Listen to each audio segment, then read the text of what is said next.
Yeah. Admittedly, like, while I super appreciate the fact that there is a Photoshop alternative, I don't really like running stuff out of my browser. I want my browser for browsing.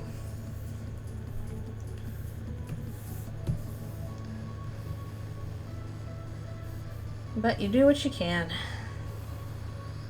Yeah, if you're looking for a Storyboard Pro, and it's made by Toon Boom, so it's Toon Boom here in the corner, Toon Boom Storyboard Pro. They also do animation software, but that's also going to be extremely expensive because that is, again, professional animation software. That is what most, well, not most, that's what a lot of studios use nowadays for 2D animation is Toon Boom.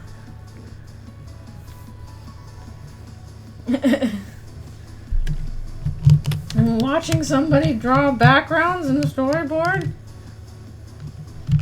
Yeah, those are some other options, Krita. What's going on with the seats here? Actually, you know what? Let's put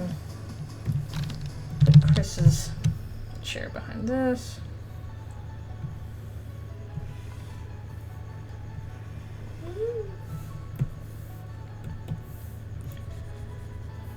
Yeah, a lot of studios use Toon Boom for 2D animation now. Before that, some places still use Flash, but not as many anymore because Flash stopped getting support. So if you're starting a project in Flash and something goes wrong, deeply wrong with whatever your software is, you're kind of screwed because Adobe's like, well, not our problem anymore. Goodbye. Which is kind of annoying. Actually, very annoying. But, like, I think we used, or they used Flash for My Little Pony the entire time. Because even after they stopped supporting Flash, it's like, well, we have, like, you know, 5 or 6 years worth of assets in Flash. At that point, you really can't make a switch. It's just too hard. So they used Flash for the entire show. And they had some pretty cool stuff in it, to be fair. I'm forgetting about the little pencil-y things.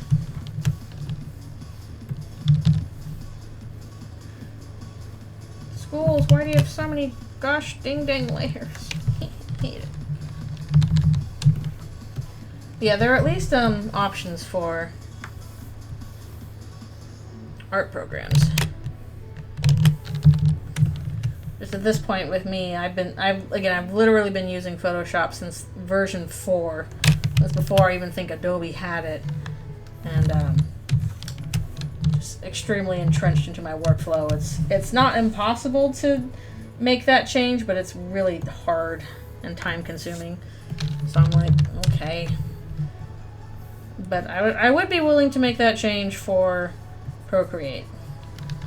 So, desktop version of Procreate, please. Especially since Procreate came out with that animation program recently, which I wanted to try sometime. Like a little 2D sketch animation thing.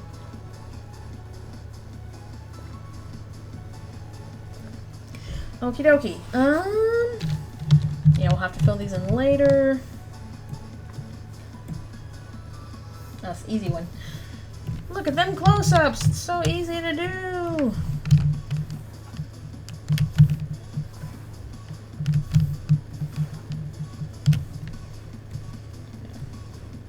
I yell at you.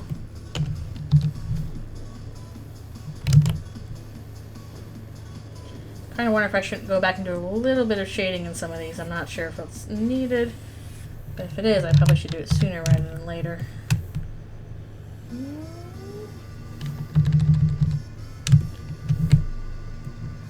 Okay. Actually, I think this is just, yeah, it's just this again. We'll just copy paste this. This should be fine.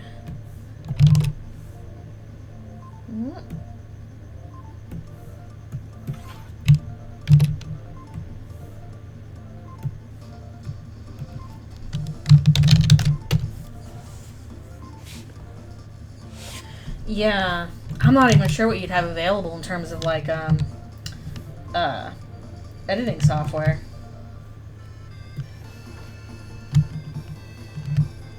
It's kind of simple. And I wish I could think. I feel like I heard about some other decent editing software alternatives, but I can't remember what they are now. It's just really annoying how, like, you know, if you use a piece of software a lot, you get really entrenched into a certain workflow, and it's like, oh, this company sucks. You need to, you know, not use it anymore. It's like, but making that change is actually really time-consuming and difficult. If you already have, again, all your assets and stuff set up a certain way.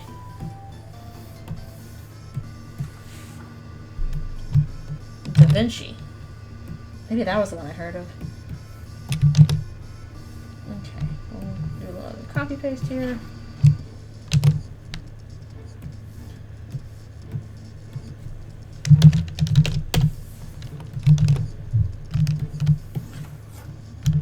Okay, a teeny bit bigger.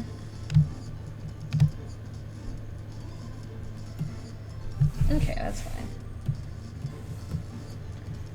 I just don't want the lines to get too big. Oh, sheesh. Forgot this angle was in here. Ugh, that probably is how they do it, isn't it? So aggravating. Aggravating! And of course they have to keep pushing out this new stuff because it's not enough to, you know, make a good product and be like, okay, here's our good product that works well. We'll just service you for it. No, because then we have to keep making profits off of it forever. The end. So you have to keep buying stuff even if the thing you have works fine. I don't like it. Well, they're trying to sell all that AI junk. It's like, do you want it? No. Are you sure you don't want it? I'm sure. I think maybe you do. I think maybe I don't. Well, we're gonna make you have it anyway, because we already promised a bunch of investors that it was really important, so we're gonna make you buy it whether you want to or not.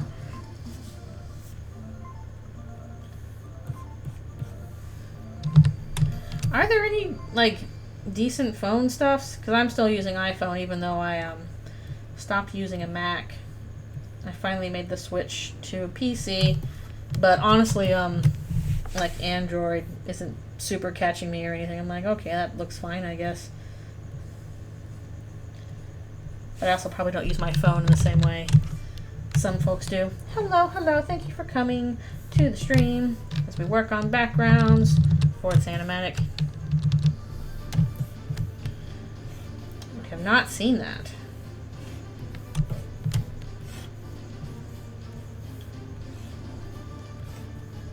I've been working away. We're on 17 out of 53. I think some stuff will repeat a little more as we go on. At least I'm hoping so.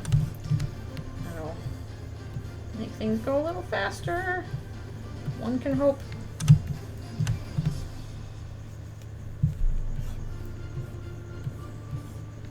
So many fan games out there. It's Shrek. Oh. Oh, because onions have layers. Knights have layers. Onions have layers.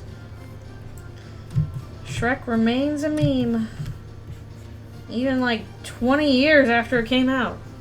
Still it memes away. And probably be memeing for another 20 years.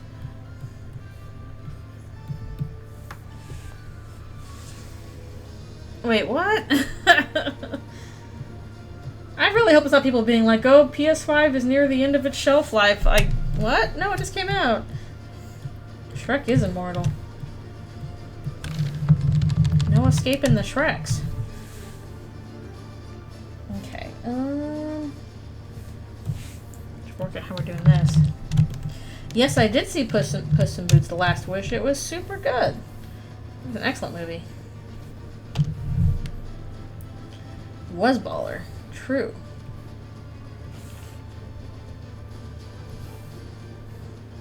I didn't see it when it first came out because I'm really bad about going to see movies in the theaters. Because So usually I have to go by myself, and I'm like, well, I don't really want to go by myself.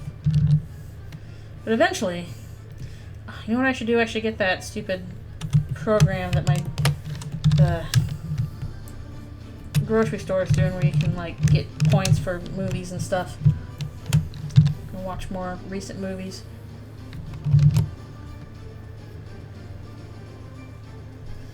I don't know, because I would be down for more Puss in Boots Last Wish stuff, but I don't know if Shrek needs to be in it. The whole thing with Shrek is that he's kind of, you know, irreverent. Doesn't really, I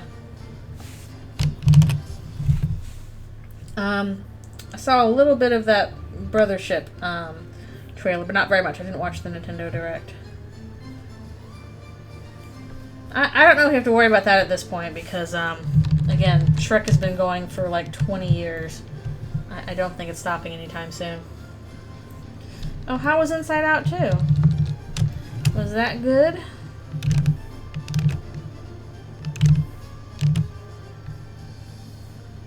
Was that a great movie? And this is Birdley's seat. Oh, cool. All them new emotions. There's like embarrassment and anxiety, which is my emotion. Well, I'm pretty sure that like with the characters looking similar to the Plug Boys from Deltarune, is that you can easily get a cool design thing out of, like, hey, what if, you know, an outlet was a face? Like, that's not a super unique character design. You can easily, you know, work off just that idea.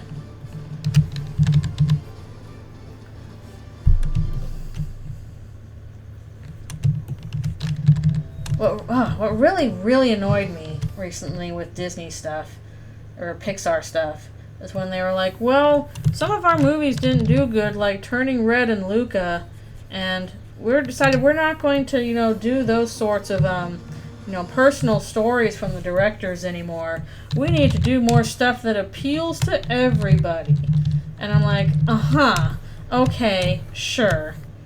Like, my dudes, Lightyear was bad. that was the appeals to everybody movie, and it was bad.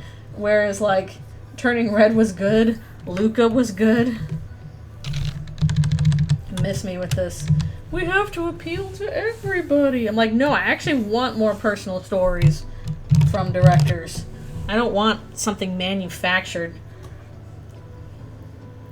Like, Turning Red was really good. I was like, oh, I really love this as a Pixar movie. This feels like such a personal story.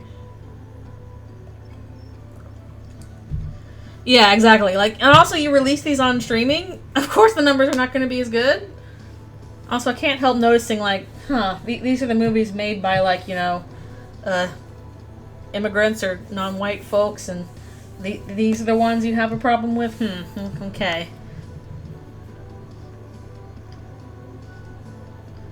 I don't know, people liked Inside Out. Also, you can have plenty of action-adventure in a movie about, you know, getting in touch with your emotions.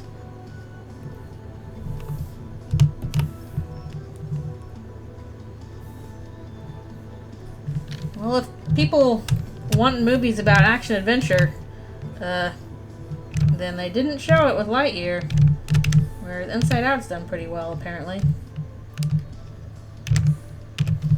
Which I'm glad, because maybe that'll get them to reconsider the whole, oh, we just want to do what appeals to everybody. It's like, what appeals to everybody is interesting stories, regardless of where they come from. These executives overthinking every little thing. Yeah, Everything Everywhere All at Once. Amazing movie.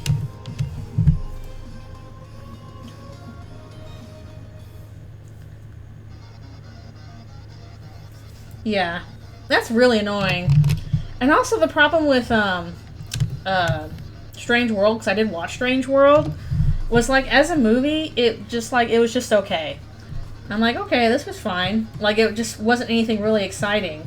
it didn't do anything wrong necessarily. It just wasn't that great. And so it's not even like the, oh, it's so bad, it's a good thing. It's just like, just kind of mediocre. And then people are going to be like, well, it was bad because there was a gay character. And I'm like, no, it was just bad because it was just kind of mediocre. Oh yeah, I have plenty of their weird leadership drama. Yes, you should definitely watch Everything Everywhere All at Once. Warning, you will cry, or at least I cried. And heck, especially, like, from what I hear from my friends who are Asian American or just Asian immigrant, because Canada's not Asian American, they just bawled at Everything Everywhere all at Once. I think it hits harder if you are a kid from an Asian immigrant family.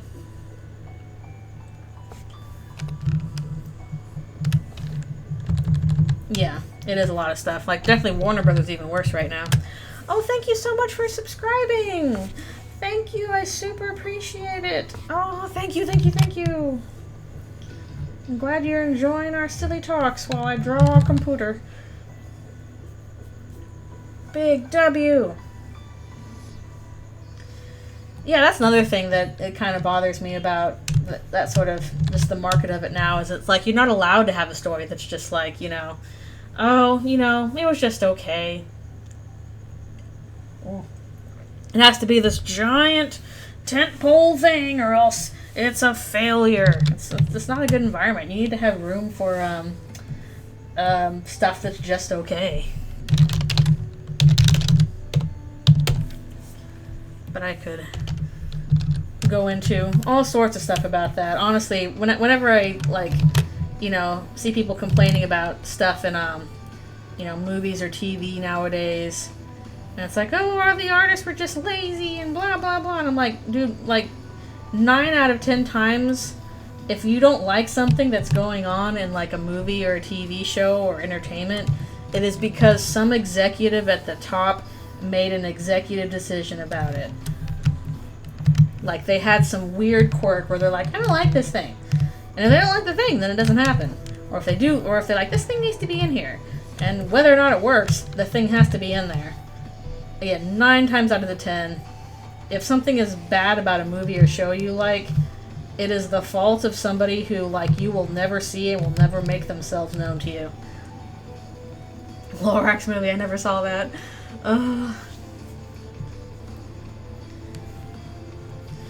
Yeah, exactly. Like, it's not much DVD sales anymore.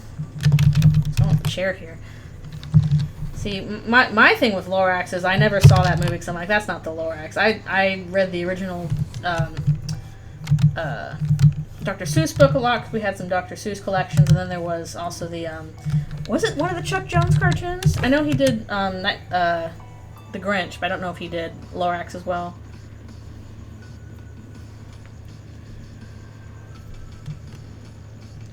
Ugh, yeah. Okay, yeah, he did do Lorax, because Chuck Jones is the boss.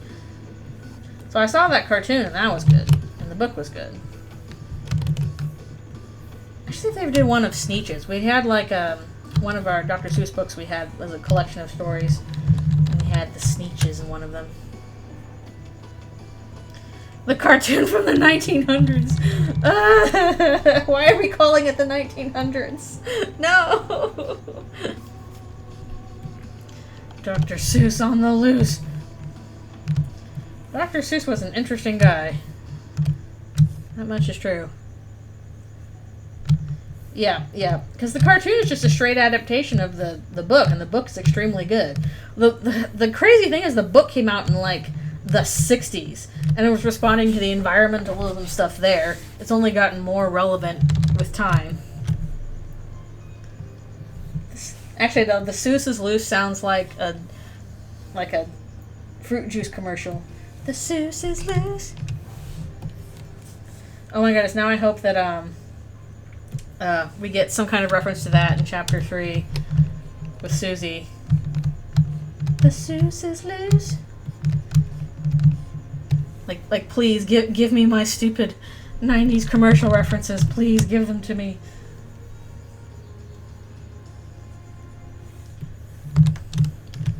And also, just the problem with the Lorax movie was, it was trying to sell stuff, and that whole movie, that whole story is about how, hey, you know, when you're trying to make stuff for profit, it kind of screws up the environment. Stop doing that. So, like, it's not really going to work of like, hey, yeah, we know making a profit is bad, but please still don't stop buying stuff. Please don't stop buying stuff. You can't stop buying stuff. Please. I like short films a lot as well. Okay, so making sure that, oh, what is going on here? The anti-corporate story adapted by a massive corporation. Gonna go over extremely well.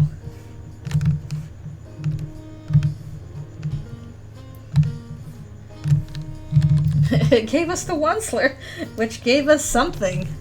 I don't know what it was, but it gave us something. I wasn't around for the Tumblr Onceler meme. I did join Tumblr fairly early on, but it was for a Kingdom Hearts Ask blog. That's what I did first before I had my actual Tumblr. Now, the long-anticipated Thneed from the movie, hey, don't buy Thneed. Pretty much. Oh. So, this movie about how you shouldn't create the Torment Nexus. We were thinking maybe we could make the Torment Nexus. Sounds good, huh?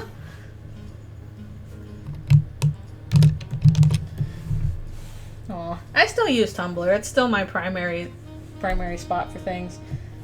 Mostly because I discovered I just like it better than a lot of other social medias out there. Twitter is a nightmare, and Blue Sky still is getting off the ground. I kind of think they will release this year, chapters 3 and 4. I can see it happening like around November-ish. I'm not for Mastodon. It doesn't really catch my interest.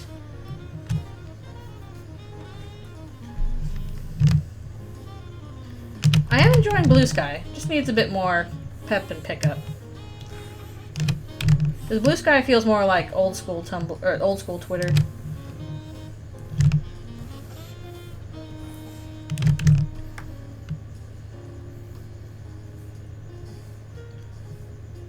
No, Tumblr's where I spend most of my time. And a little time here. And a little time, where else?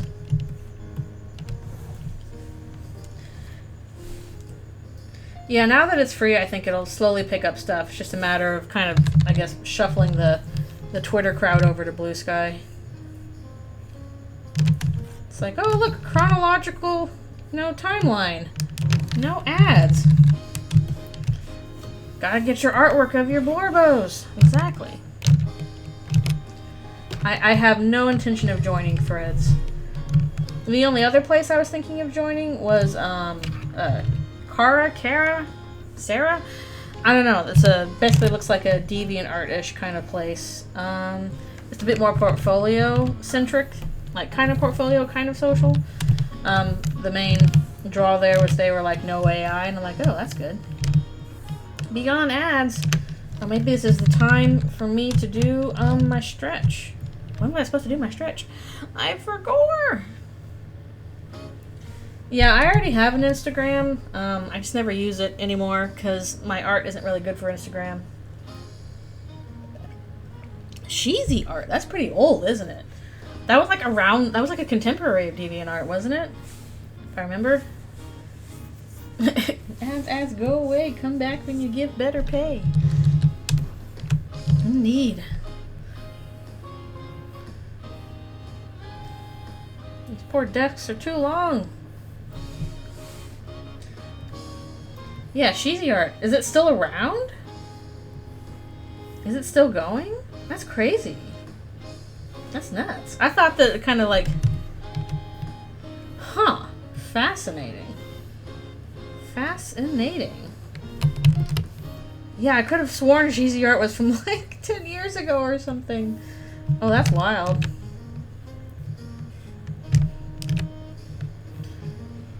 Back in my day, You made your own website with Angel Fire or GeoCities, and you hope somebody put it on their web ring and you liked it.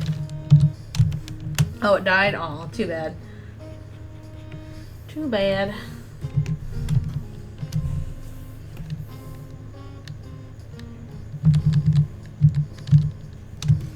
I died, but then I lived. Risen from the dead.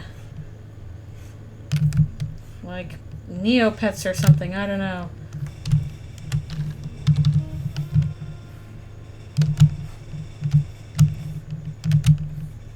I live! Like popping up like a Mushu from these legs should be longer. Oh, the current iteration is not dead. Okay. Also, something else that I really like about Storyboard Pro, because they're all vector lines, you can like do stuff like this. You can be like, ooh, ooh, ooh, ooh. That's actually pretty helpful. Let's see. Oh wait, it was this. And yeah, like you can flip, or actually I'll do this right now in a little bit, as soon as I put this on. Yeah, it'd be nice if there's stuff to promote writing. AO3 is probably a good place for that, but that's, you know, I don't know if it's a good place for original stuff as much as fan works. Yeah, I imagine that like Instagram is decent for traffic and stuff like that. I just stopped using it because I'm like, well, I don't really post photos. I usually post like multi-page comics, and Instagram's really not good for that. Yes, I do quick scribbly things. That's because I'm doing cleans right now. But like these are how my thumbnails look. Like they're just stick figures. They're just stick figures. And that's what I usually do for work. Like here's another stuff. Like this is how my shots usually look starting out. They are very stick figures. Barely anything going on. I'm just cleaning up the backgrounds right now. Story highlights? I don't know. I'm not sure how that works. It was also just kind of a formatting thing, at least when I was looking at Instagram, because they're supposed to be in like that square format. And I'm like, I'm making stuff on like 11 by 17. This does not work for a square format. It's not gonna work.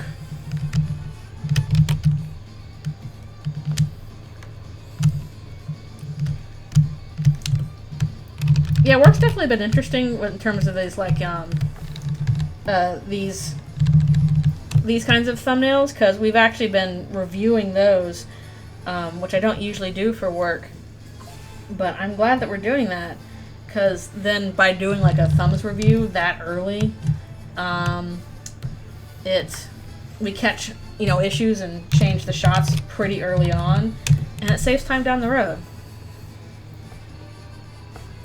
Yeah, that's another problem, is like I almost never post stuff from mobile. I post stuff usually from my desktop. So like in Storyboard Pro you can do this little flippity. You can just be like flippity, flippity, flippity. Very easy to copy and paste and flip stuff, which is pretty cool. You can do that here. It's lurking time. Good luck with Elden Ring. I gotta take a break in just a bit to stretch and also eat a muffin, stuff one into my face, and do my stretchy breaks. I think we'll have to do this the front desk here, but not that kind of front desk.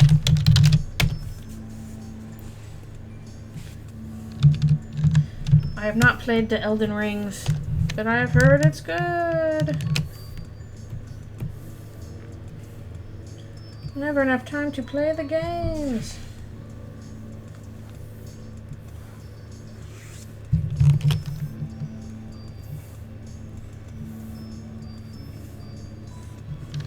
I would probably suck at Elden Ring, but that's okay.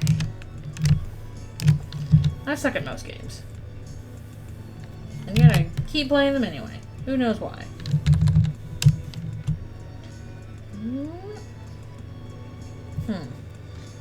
Actually, no, we should do this in the background section.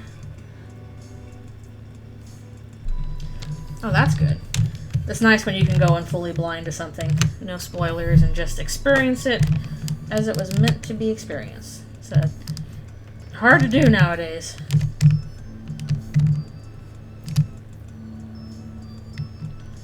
That's a lot of Overwatch. Goodness gracious. That makes you more of a gamer. I would definitely play on easy if I was doing it. Assuming there is an easy. I do it like in the 90s. It's like, this is WIMP mode. Okay, is that everything on this shot? I think so. I kind of wonder if I should... you know what? There's a problem. There's a problem. The problem is, I actually do need a floor here. There should be a floor here. So I have to add that in. There is no easy. Dun dun dun. You'll just live and die like Elden Ring men.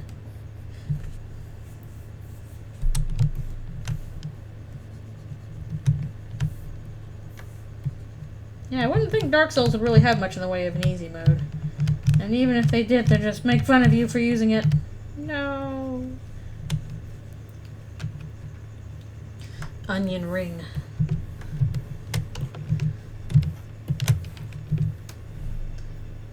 Baby easy mode. I see. So there are at least options. Okay, alright. This one's done. Susie, take apple bite. Ugh. How are we on? 18? 18 out of 53. Oh my goodness, still so much left to go. But I must take a stretch break and eat a muffin really quickly because I'm getting hungies. Ugh.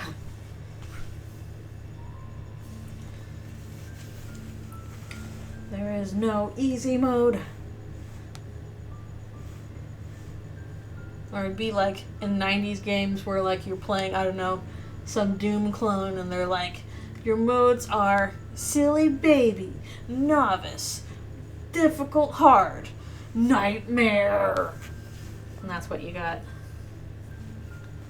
The Nestle Crunch commercial.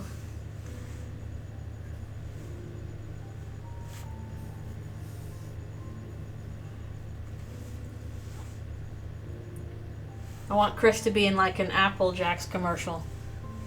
Why do you taste like apple even though you're not an apple? We eat what we like. Oh no. Yeah, that's nice. It's nice when it's like, okay, some people, you know, are super skilled and you have that option. And you have some people there that's like, I just want to, you know, experience the story. And it's nice to have options for however you play the video game. Having easy baby mode does not make super nightmare difficult mode any less worthy.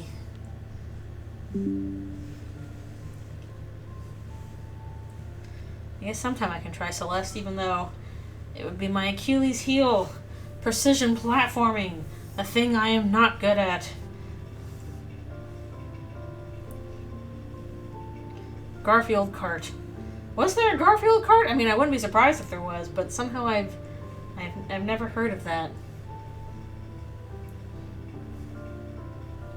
I should also try Hollow Knight sometime.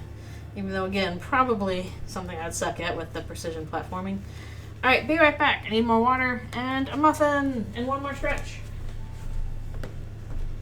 One more stuff. Oh, please entertain them.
Okay.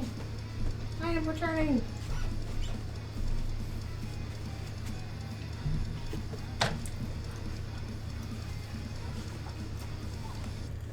Wait, people don't like Spiritfarers? Because it features characters dying?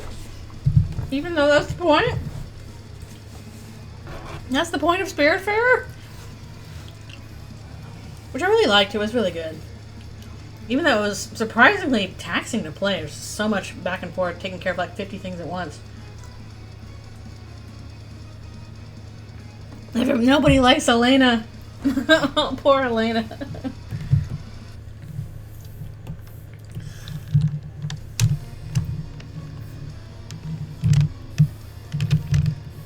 I didn't think she was that bad, except for the golden dragon part. You had to do it under 7 minutes. Was ugh, that was messy.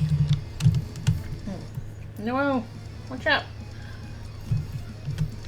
Yep. Here's Noelle for you.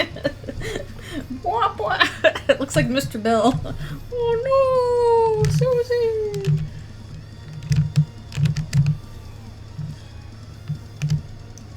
Well, her final task was like, her final task was like, you have to do a bunch of collection of stuff. And that wasn't easy, but honestly the golden dragon was the hardest thing for me. Probably because, again, precision platforming. But that was the one that felt really punishing and difficult to do, because it was like a 7-minute thing, too. It was really long. Right. I know we did the window before. What was this at? 25%. Okay.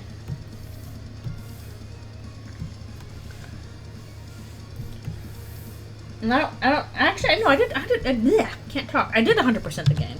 I didn't think I would because I didn't catch all the fish and stuff like that. But it said it was at 100%, so close enough, I guess.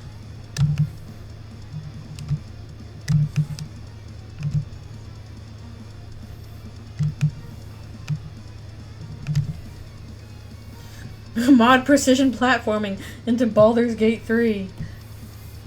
That's another one I should try sometime. I do like me some D&D.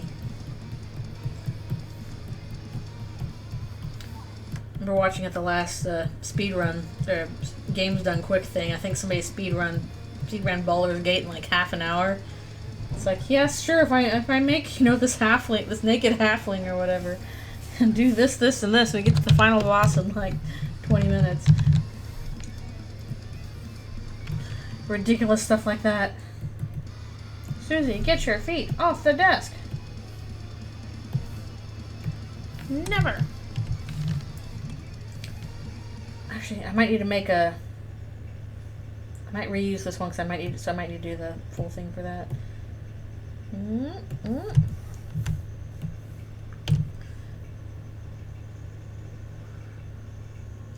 She does whatever she wants. The Susies can do whatever they want.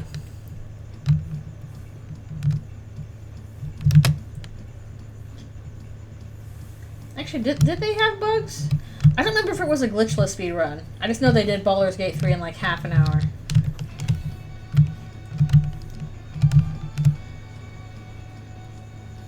I just don't remember how they did it. I was too excited by the speedrunning dog.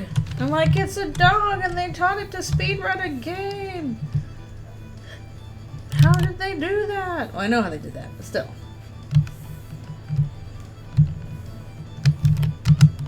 I'm looking forward to the next run in like a week. It's already here again.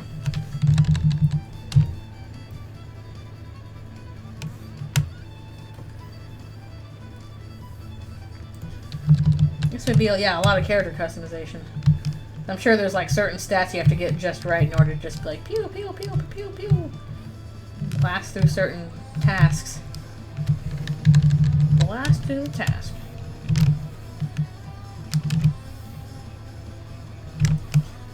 Now we have to use this again a little bit. Oh, gotta make them look cool. That too.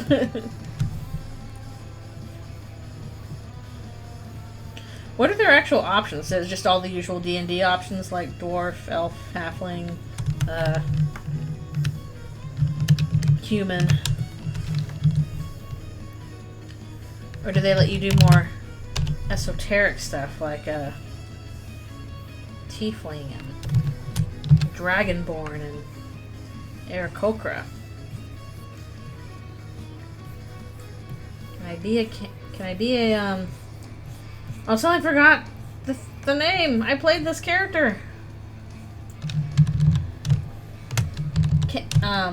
Kinky, is that it? The crow people. I'm forgetting their name all of a sudden. I played one in my last campaign and I can't remember the name now. Why am I dumb? Kenku, that was it. Kenku. Yeah, I played a Kenku. Can you play a Kenku in Baldur's Gate? Dragonborn, Tiefling, Drow, and Githyanki are the more out there options. Okay, maybe not Kenku then. Caw. Yeah, Kenku are great. The Kenku I played in the last campaign was basically very much autism creature. She was because the thing with Kenku is they usually can't talk; they just talk through mimicry. And her deal was that she loved Christmas. Like Christmas was like her special interest. So she would primarily talk through quoting Christmas specials, and she was a rogue. And she liked breaking into other people's houses so she could leave them gifts like Santa. And her name was Zuzu's Petals. And she was very cute. And she had like an ugly Christmas sweater that she wore under her robe cloak. She was extremely cute.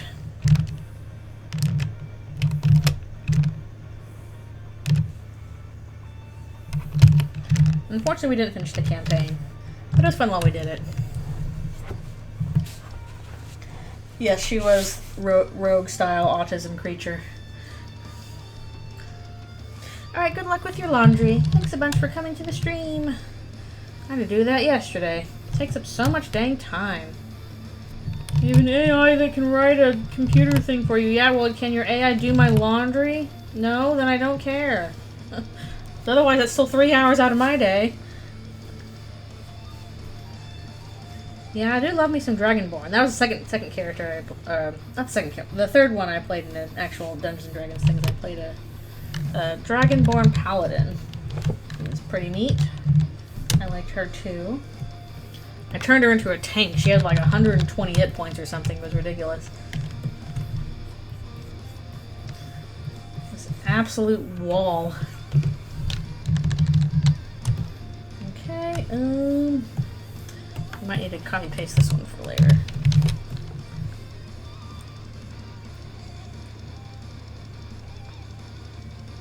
See, whenever I do, I want to just try all the really weird stuff in Dungeons and Dragons. A character that I don't know who would let me play it, but I want to play. Because I think it'd be really interesting to try this. I want to play a gelatinous cube. Please let me play a gelatinous cube. I'll figure out how the stats work for that. Some weird kind of min-maxing stuff going on. But I just want to play a gelatinous cube.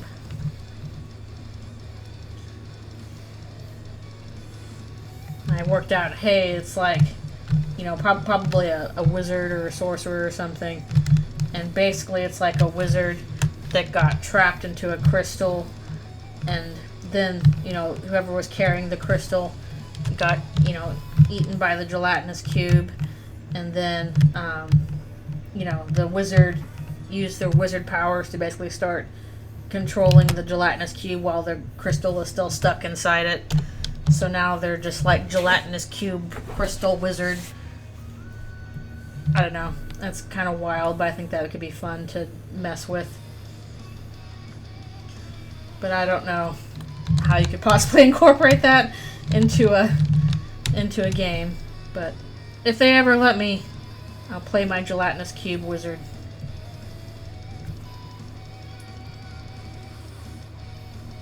I also once played a Knoll cleric, and that was pretty fun. He was on a quest to discover who was a good boy. I feel like my lines are getting thicker with time. I don't know how this happens.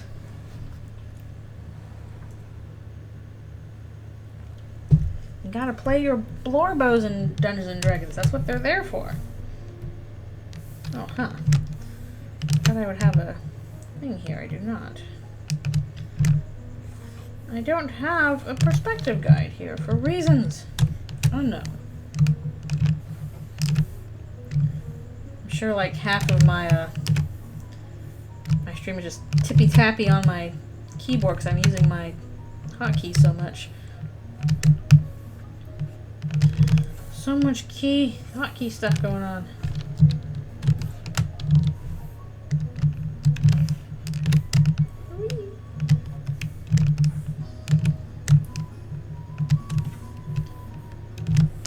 Yeah, basically my D&D characters that I've played in order have a human who became a satyr, and a human who became a dragonborn, and a gnoll, and a kenku.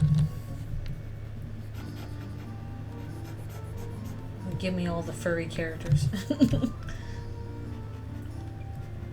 Give me some burbs. Give me some dragons and dinosaurs. Pretty sure isn't there a dinosaur species?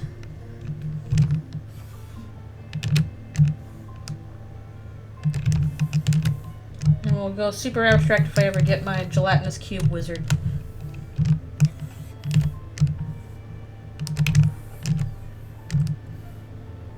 Although I guess the very first D&D I played, this was before 5e, this was like 2 or 3, was a halfling. Hades you should play. Hades is really good. I like Hades a lot. Oh no, power went out! No, oh no, the kissing animations! No! Those are gonna be a little weird if you're trying to kiss and like one person has like a flat human face and the other person has a dragon snout. It's all different. It's all different. Yeah, I need to play Hades too. I didn't want to play it early access. I wanted to play it when it's fully out. But I would definitely play more Hades because I like the first one a lot. I appreciated the fact that, like, again, not super good at roguelikes, but eventually turning on God mode and like the way God mode was structured, it still felt like challenging, and it was really nice. Both Donkey and the Dragon have snouts. There are no flat faces with the donkey with Shrek. They both have snouts. It's different when you have one flat face and one snout face. Donkey has a snout. I think the main problem there is a difference in size. One very large, one very small. And they made it work. Shadowheart, random dragon guy. Size difference, AO3 tag. Yes, I know.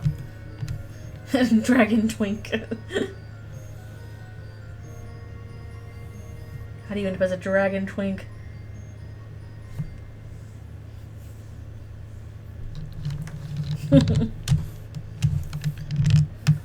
Why do I have chalk here? She ate all the chalk. Goodbye, chalk. Goodbye. Susie's not a dragon twink. Susie's dragon butch.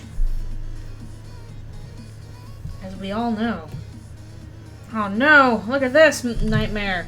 Ah, oh, great. Why did I do a wide shot? Wide shot. Wide shot. Okay, I'm probably going to have to reuse this one. That's why I have this big stuff. Also, man, my backdrop ended up really off from whatever I was doing in my... thumbnails. Oh, wait a second. I need to copy this from someplace else. I'm pretty certain I have another version of this somewhere else. Yes, here it is. Let's use our actual perspective lines here. Okay, we'll do stuff here.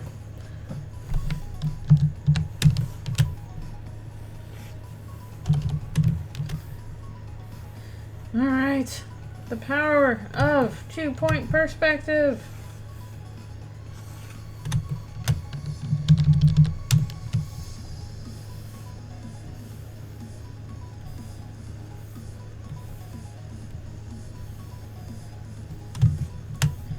After knowing that, like, Asriel was the one who checked out the How to Draw Dragons book, and Susie being like, wow, what the heck's going on with your image, with your internet search, sir? I now really want Asriel and Susie to meet. I want to know how that's going to go. What's going to happen with that? Please show me whatever awkward thing is going to go on with those two. Please. Oh, shoot. So 15 or so.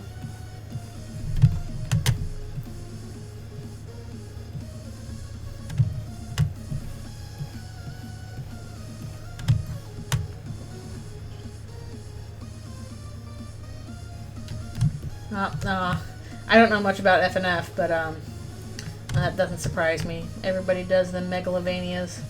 I mean, heck, even in the fandom itself, there's, you know, most of the remixes for, like, various AUs are megalovania remixes.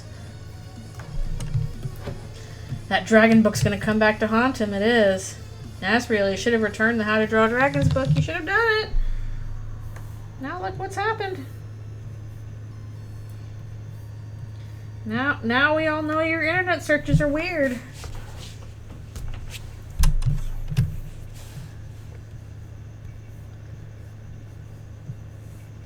They're so weird, Chris had to hide them from us, the player. No, player, you can't know about my brother's weird, scaly stuff going on. Please.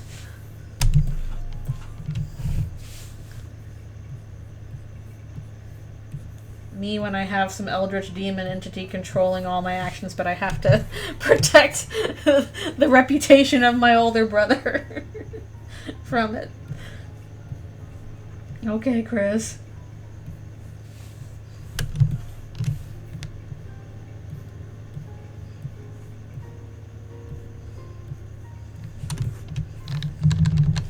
I can't let the weird demon controlling my body know that my brother is into some weird stuff. What will they think? Chris, it's too late. The weird stuff is coming from inside the house. Namely you.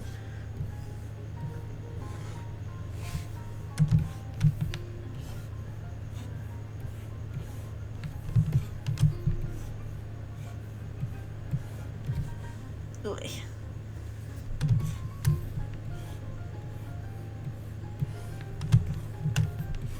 I have no clue if they have whatever's on this side of the wall of the school, but I assume there's something up there.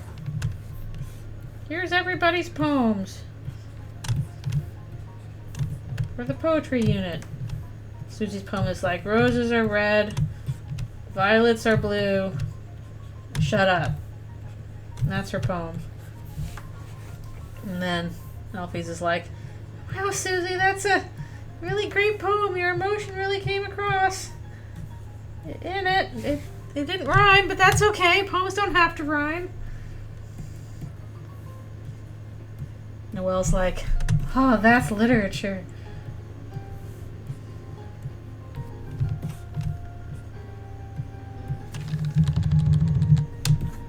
Okay.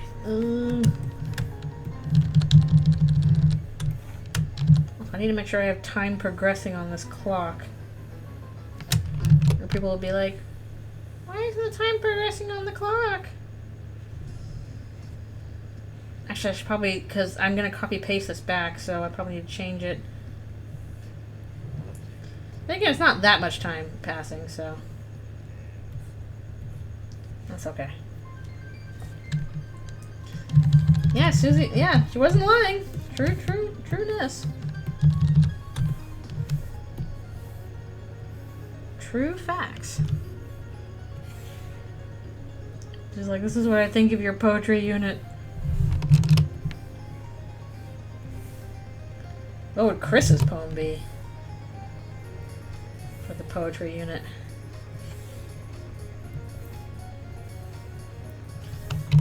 We got some kind of postmodern thing going on.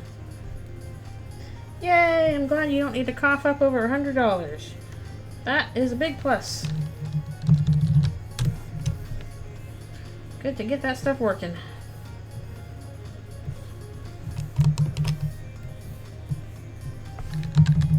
Okay, if I was looking through that, I might do the glass on that and the FX layer. Oh, speaking of large purchases, I need to check some health insurance thing with my work.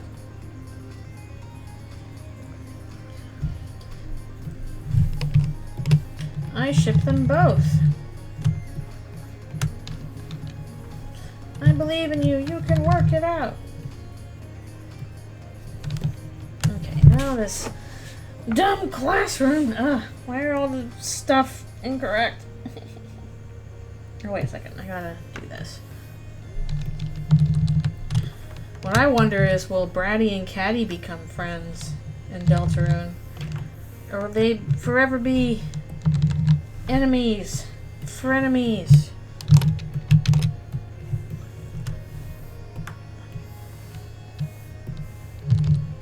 We might use a little bit of a little bit of stuff here.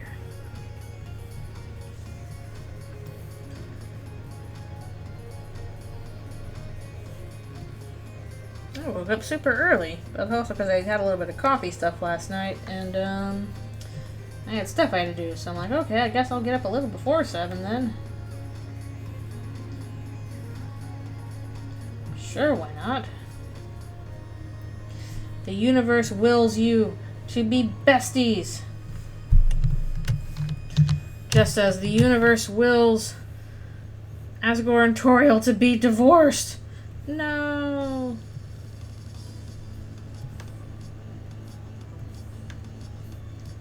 What if you wanted to marry this nice guy, but the universe said, divorce. Forever.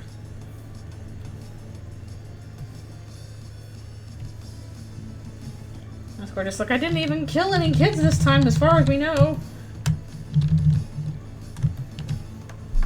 They're the opposite of a soulmates hate you. Divorce mates.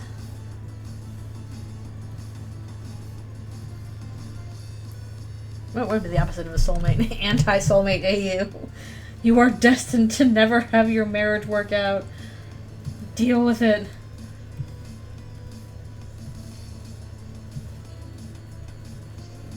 Poor Asgore. I hope we'll see what's going on with him eventually. I feel like my guess for the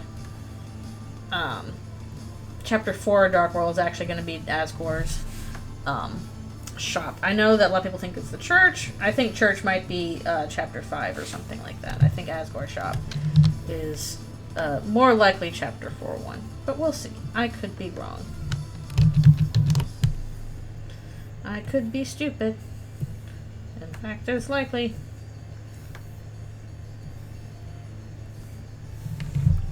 I'm a flower shop truther. Yeah, I can definitely see church being one of them. Church seems likely. Hospital, also likely. But I feel like flower shop is a really good possibility for Chapter 4 because I think Chapter 3 is going to start... We're going to start dealing with some stuff with Chris's, like, family and childhood. Because Toriel's likely to be there. And going into that more with Chapter 4... like basically as a follow-up, going to the flower shop feels natural. Whereas, yeah, church might be one of the last. I don't remember what day they have church on. Because I think, like, basically it's Friday in-game. They're about to go into the weekend. But I know they said they don't do church on Sunday. Did they do it on Saturday or Monday or something? I don't know. It was weird. Like, they didn't do church on Sundays. At least I don't think they did. Maybe I'm remembering wrong. Because they don't do it a Christianity kind of way. It's different. But hospital also seems quite a possibility because basically anywhere that's like double doors seems like a likely possibility. Yeah, Rudy said he's going to try going to church, but I don't know if that was the next day or a day after or something like that. Yeah, I can't remember which day church is. Maybe it is just Sunday. So that could work out that, like, hey, Asgore shop on Saturday, church on Sunday. Is entirely possible.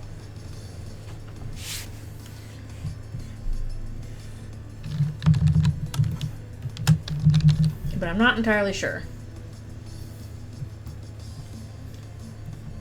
But I feel like definitely those two are probably chapters 4 and 5. I'm not sure about chapter 6 and 7 where we might be located. Like, I know people mentioned the festival, which seems like a good option, but that's like outdoors. That's going to be like, oh no, the dark world's everywhere, including outdoors. Oh no. So that seems like 6 or 7 is a possibility. Probably more likely 7 if we're not doing like the bunker as chapter 7.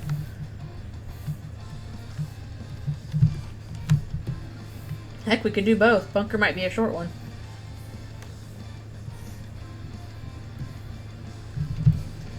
I guess we'll find out.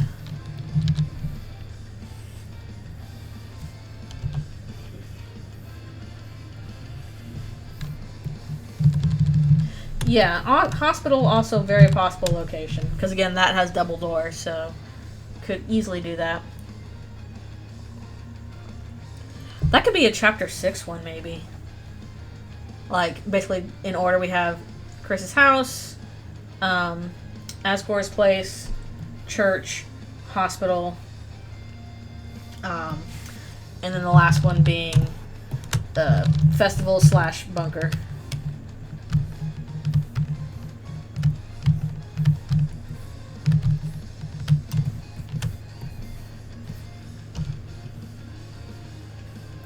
Depending on how that goes.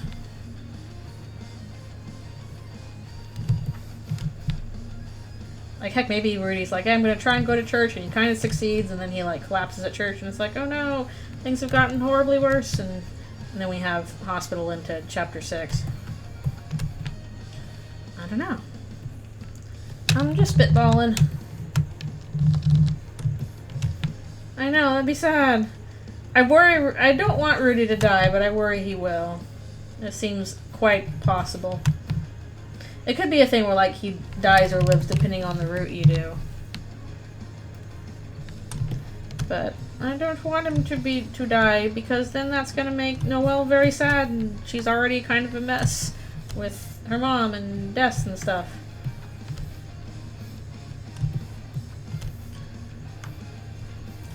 That's also why I'm not super big on, like, oh, Susie's gonna reject Noelle, and Suzelle's not gonna happen. I'm like, did we not hurt Noelle enough? Like, Rudy only lives if he goes Snowgrave. That would be really dark. Oof. That would be the darkness. We've sacrificed Birdley for Rudy.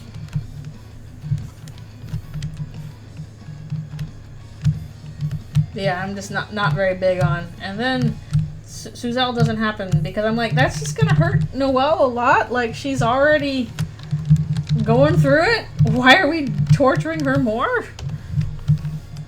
Please let one thing go right in her life. Like, I don't know, just one thing. I don't know, that could be a catalyst for her to do something crazy. I don't know. Life for a life. you get Birdley. Yeah. Yeah. If for no other reason again, Susie deserves friends. I want them to kiss. I think it would be cute if they kissed.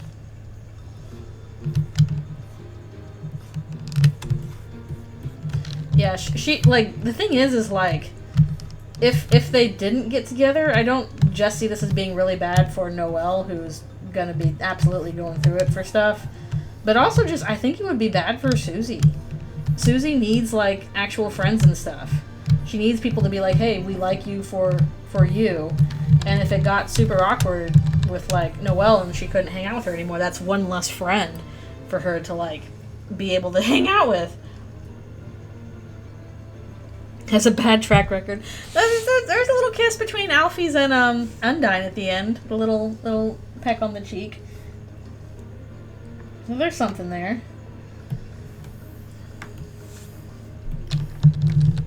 This tutorial interrupted their first kiss because not in front of the human. Child can't see kissing. Even though they literally went on a date with like half of you. Whatever.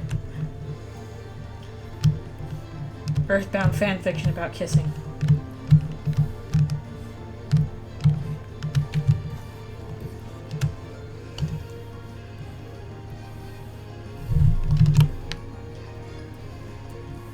Yeah.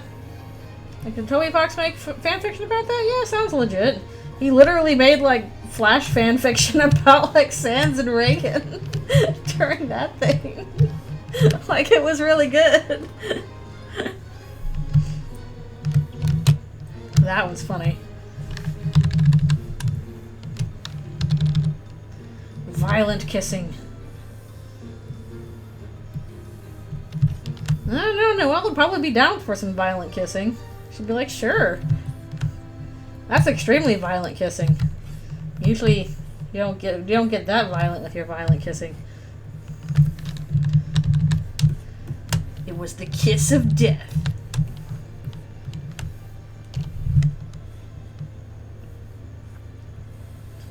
Here's the question: who in Earthbound died? Was it Jeff? Don't kill Jeff. No.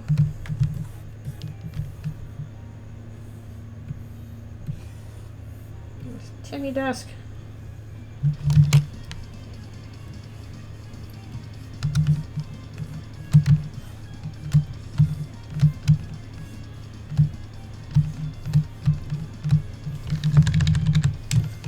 Either way, Susie better get more friendships. Oh wait, we need to make room for Chris to actually sit in this chair. Actually, we should do Chris's chair on a separate layer. Now that I think about it, they're going to be sitting in the chair.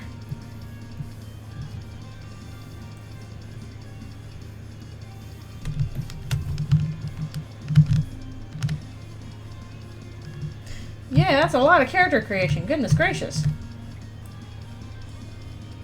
Nope, Susie violently kisses many people. Toby Fox fanfiction style. This was written by Noelle.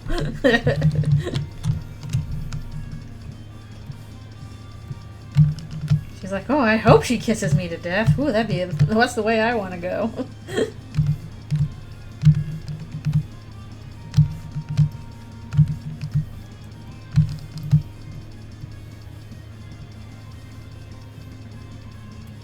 Yeah, that's a long character creation. That meme from Turning Red. She is perfect for that. I like it when Noelle is a weird little teenage girl about things she likes. Let her be weird about it. I honestly get kind of annoyed when people are like, ew, it's so unhealthy for Noelle to do that. I'm like, that's normal. That's what teen girls do. Let her be a weird teen girl. Being disposed, he can only do awkward kissing. Can you believe teenage girls are weird? Wow, I never would have guessed that. Didn't see that one coming.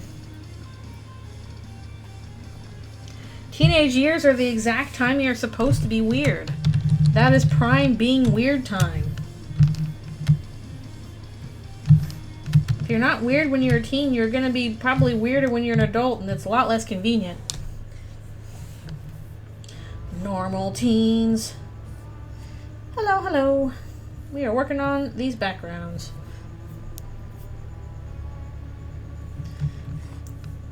Well, I think in general teen girls get treated not as nicely. Definitely people aren't as mean about Susie, and she is very masculine. That's true. Sometimes you're weird as a teen and it just doesn't stop. And you're like, well, I'm just going to be weird forever, I guess.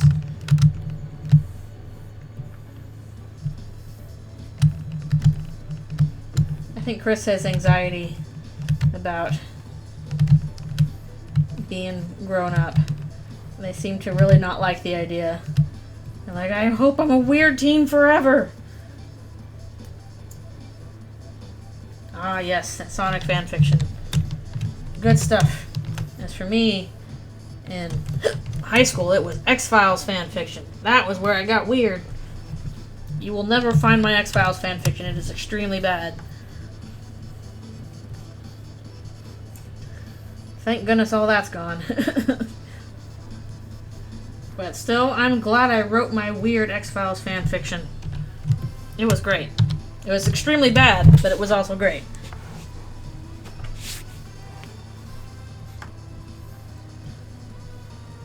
A lot of it I wrote in like notebooks and stuff. Why is he carrying diapers in his briefcase? Why is he doing that? Who are you, weird guy? You're not even from Undertale. Like, who are you? Chris is like, why can't I be weird like the guy carrying diapers in his briefcase? Okay, we need to do Chris's chair on a separate layer. Oh, shoot, we'll actually probably do it last. Because all this stuff needs to go on top of each other.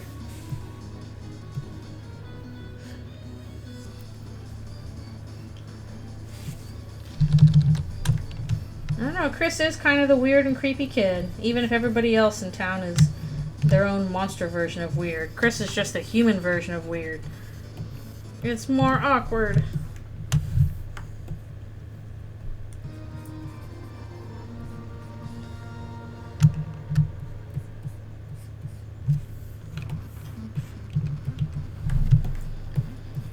Man, I saw some fan art recently that was suggesting intersex Chris, and I was like, I can get behind that. That's interesting. I think the whole thing with Chris is that they feel like they just do not fit in with their community at all, and that's really hard. It's okay to be weird, but it becomes hard when you're a teenager and you're lonely. And I think it's especially hard for Chris because, like, even though they were weird, like, they had people that they could hang out with. They had Azriel and they had, you know, Noelle, and were friends and stuff like that. And then I think, again, just speculation, but I think the issue is that Chris feels responsible for whatever happened to Des, regardless of whether they were responsible or not. They feel responsible. And then all the fallout from that, like, you know, their friendships with the holidays drifting apart, and, you know, divorce happening. Chris, I think, feels responsible, and that's made them upset and depressed. And that's hard. And, you know, it's small towns, people are like, oh, they're not going to say anything. But Chris is like, oh, I know what you're thinking. Whether or not they're right, that's what they're thinking.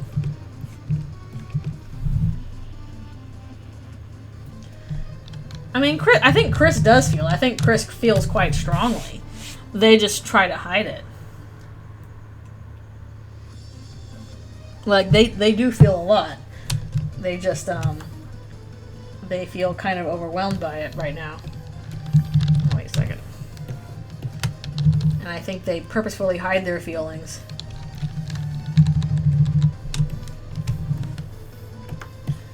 Okay, we're almost out of this darn part. It's taking forever. Ugh. I was about to say, oh, we're already on 40, then I realized we jumped ahead because we had to copy-paste some stuff.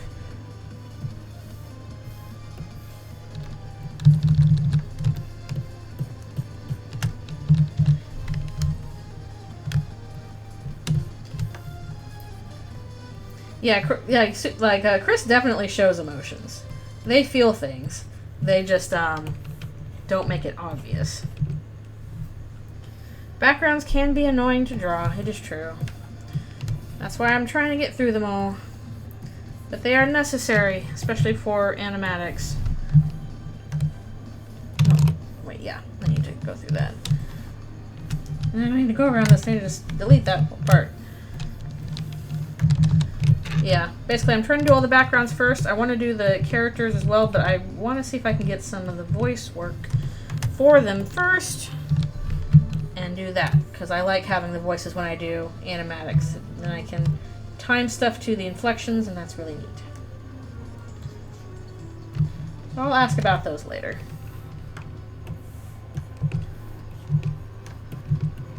I haven't cleaned up backgrounds this much in boards in a while. Usually I'm just kind of roughing through them. Just rough and tumble. But especially like these kind of backgrounds, it's like, big wide shot with a classroom. Classroom! Classrooms are the worst. If you ever get into writing animation, don't set anything in a school, please. It's annoying as heck. What theory crafting? I don't know, just stuff about how Chris feels and how they're the weird kid in the town and maybe why they feel that way. I know, that's how classrooms are.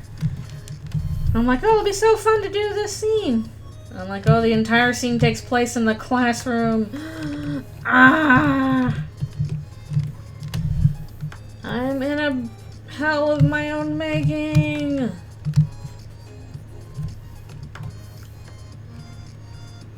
They have been. The two things that are a pain in the butt to do if you do comics or animation. Classrooms, characters playing musical instruments. Both of those just drive me bonkers. Okay.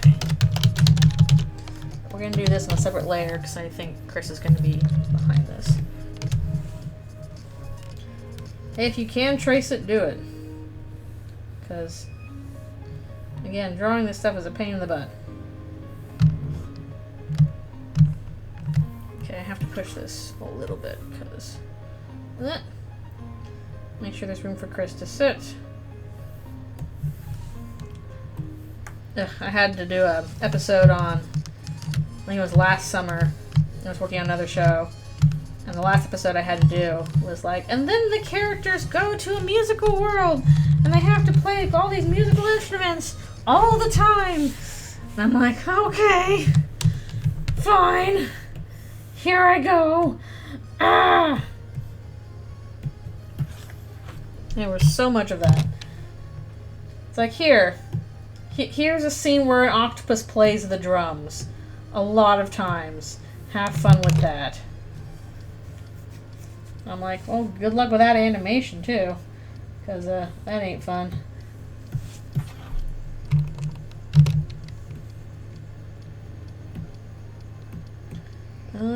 Let's see. Okay. I'll do some copy pasting here. Get through this a little faster.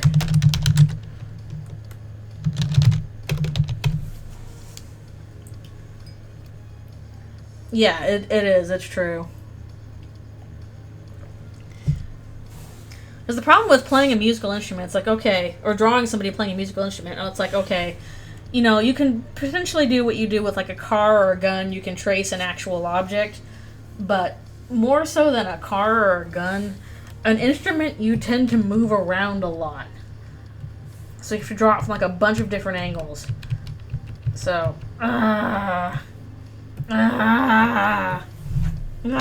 especially if you're doing animation, you have to do that. Okay. Is this doable? I hope so. I'm going to draw this again.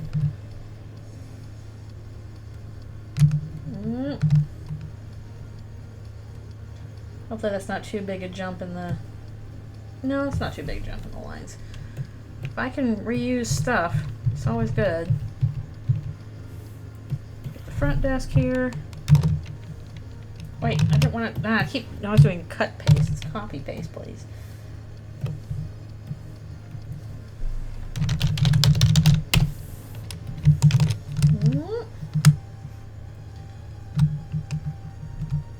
Yeah, drawing musical instruments, pain in the butt. Drawing classrooms, giant pain in the butt. That's how it be. Fast, zoom in. Alright, there's some more stuff I can copy here. I know I can. I already did that.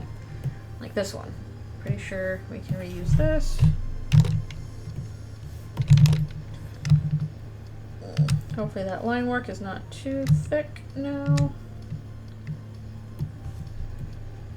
It's alright, it's fine. It's fine! Oh, I just realized, shoot, I should have copied the other one too.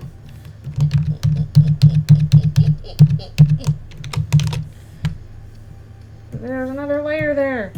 The secret layer.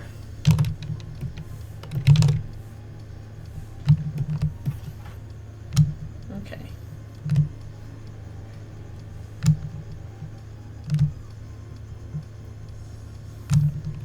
There's something that Noelle's hiding behind.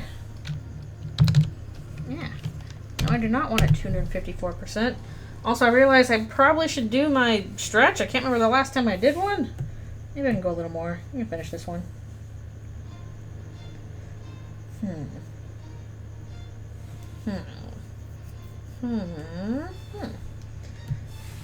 So yeah, boop, boop, boop, boop, boop. Well, I can copy paste this too, because it's this one again. I think. Yeah, it's this exact shot. Actually, I'm pretty sure I can copy paste this again. Yeah, here. She climbs up the desk. Copy paste power!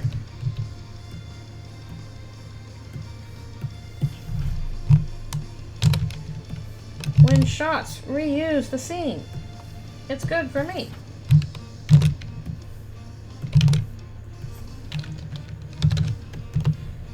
Okay. Reuse. Jump over at cam. I could have sworn I can reuse that shot too, actually. I'm pretty sure I already have this background drawn. Yeah, it's this one, I think. We'll do that.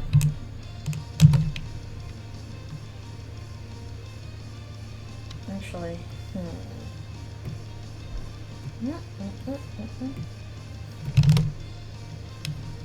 Actually, oh shoot.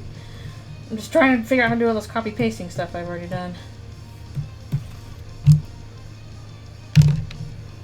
So some of these shots are very similar.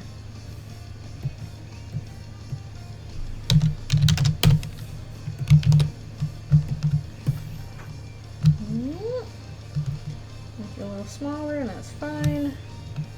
I'm glad I drew all the way out to the edges there. Something.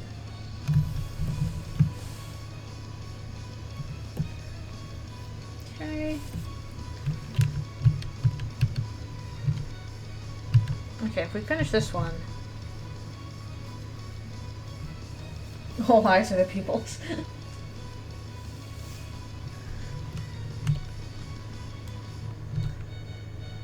Track, apple.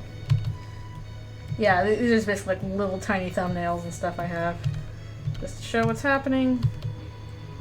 Okay. Actually, if we get this one done real quick, this is an easy shot.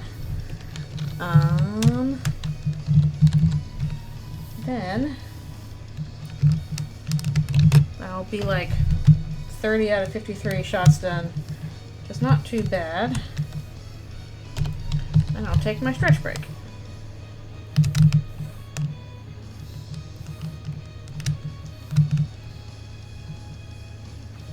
I feel like some of these I might need to go back and do a little shading or something in just to kind of emphasize lighting stuff.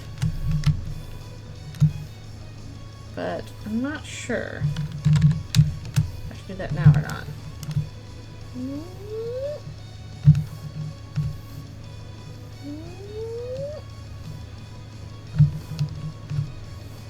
So yeah, this is just Chris shot there. Very basic stuff.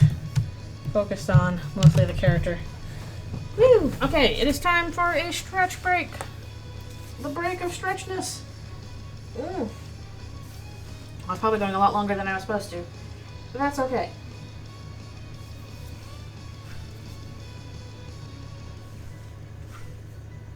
And I might grab one more muffin. Those muffins are tasty and good. Excuse me.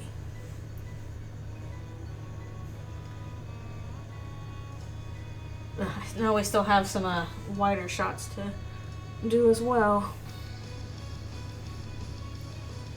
I would like to get the backgrounds done.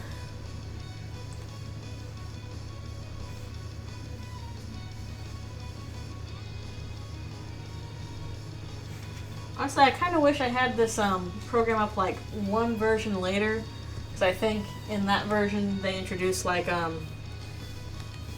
mask painting, like painting within a fill, and I don't have that for this, unfortunately. So I'd have to do all that by myself, which is a little bit more time consuming, but not the worst thing ever.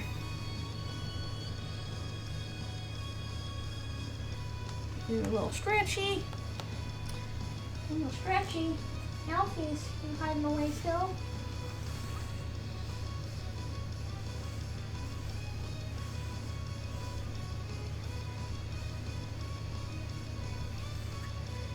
Alright, I will be right back for one more stretch and a muffin.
Alrighty. Sorry about that wait. I am now back at it. Let's continue on. Whew. I do have the, yes, okay, I have the effects there. Backdrop. Chris catches apple, goes ka-chomp. Alright, I think this is a camera follow situation, so we need to do both of those.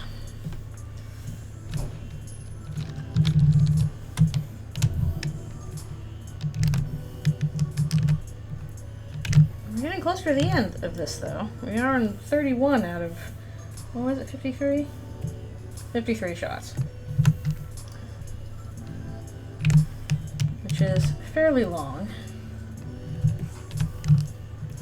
At least usually when I do a sequence for work, it's like maybe 25 to 30 shots if it's long. Kind of more like 20 shots usually than 30. 30 is kind of long. So usually about 20 shots. So having this many shots, one sequence is a little long. But then again, usually a sequence for work is like 1 minute, minute and a half when you do about 8 to 10 of those. Or if this is just one sequence, probably going to be about 3 or 4 minutes, I'm guessing. Guess we'll see when it's edited.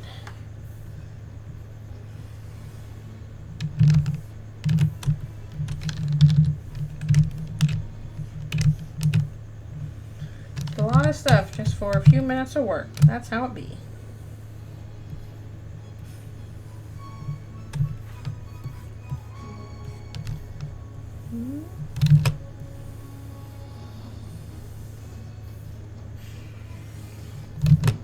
Like this. What I do wish this program had, I wish it had better curve tools. I'd really love if I could control like curve aspects of it. That would be super cool. Like even just having like a little French curve you can use. That would be pretty neat.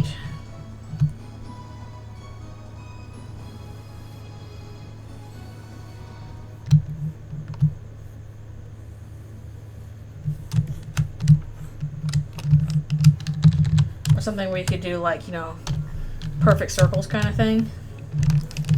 Because the Sketchbook Pro had that.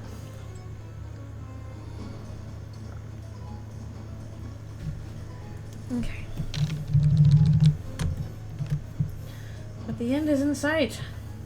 Probably. There's Susie's weird poems. Well, one of them anyway.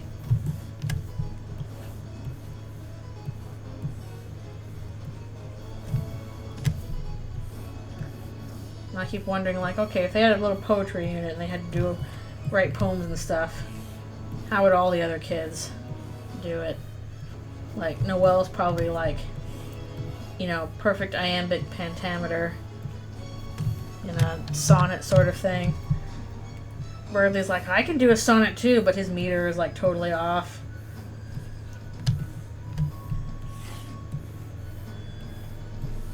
Caddy is a super minimalist poem, like darkness, like my soul.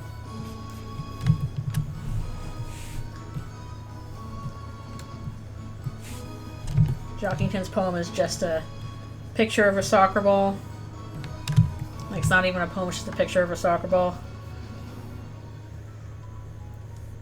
Like, Berkeley, what does this mean? It's like, well, if you looked in the dictionary, you would probably find out, Miss Alphys. I was like, Berkeley, that's not the correct way to use that. Oh, it's fine. I'm sure it's fine.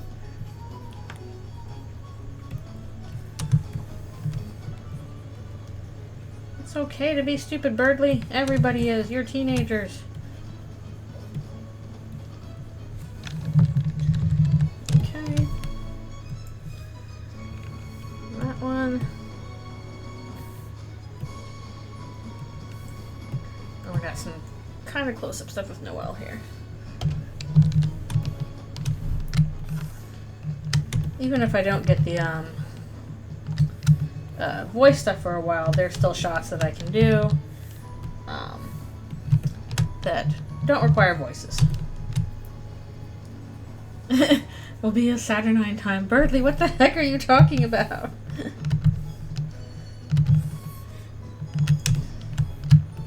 Well, you'd have to have a very high IQ to understand what I'm talking about. Birdly IQ isn't real. What?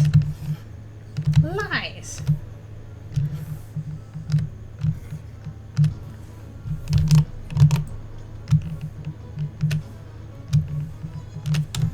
Birdly's like, what can I base my identity on if IQ isn't real? Impossible.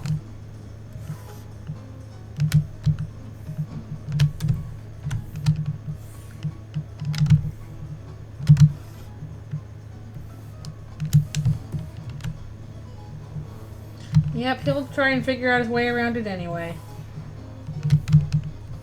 Like, well, there could be some other quotient of intelligence that they just haven't discovered yet, but I'm gonna discover it.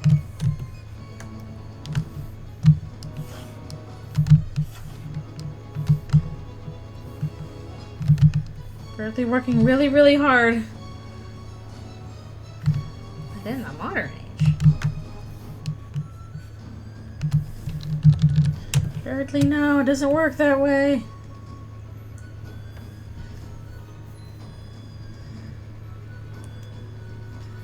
He's like, but if I'm not naturally gifted, what can I do? Poor Birdly. Can't believe I had like this super negative opinion of Birdly in chapter 1, chapter 2. I was like, okay, I still think he's annoying, but now I feel bad for the guy.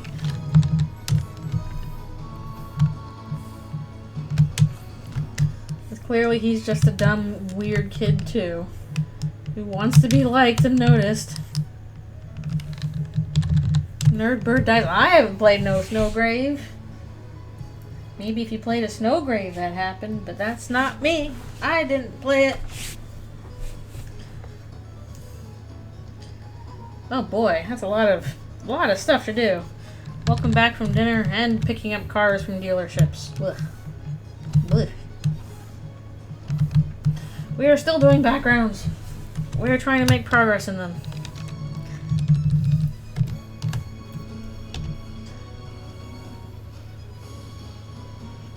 I like that one Twitter user that was like, can you please kill Birdly in the next chapter? And then came back for Snowgrave like, wait, I take it back. I didn't mean it like that. I'm sorry.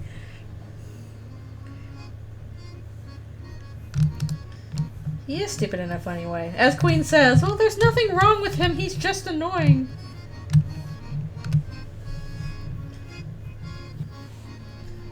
Oh, sheesh. We have 4 cars? Goodness gracious. Our family of 5, I don't think ever had 4 cars. Mostly 2, maybe 3 at one point. Well, actually, no, I'm trying to think about it. Yeah, I think we only had like 3 cars at most.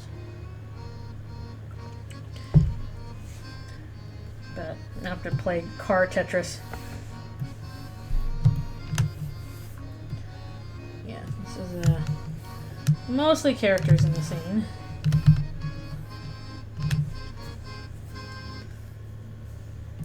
Well, you gotta learn how to drive then. It's a useful skill to have. Even if it is taking care of a car is kind of annoying. You got your insurance and you got your registration and gotta keep up with your license and all that, but it can be helpful to have a car. Car Tetris.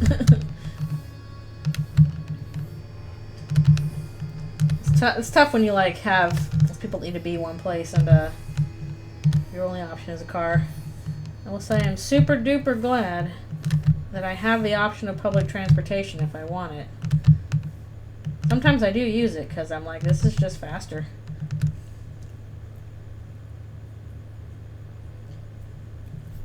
Yeah. Again, even if you don't drive that much, being able to is just a useful thing to have under your belt. Yeah, Birdly being dumb about the late fees. It's like, Birdly, come on, it's a library book. I might reduce your fee to $67. Consider it, Chris.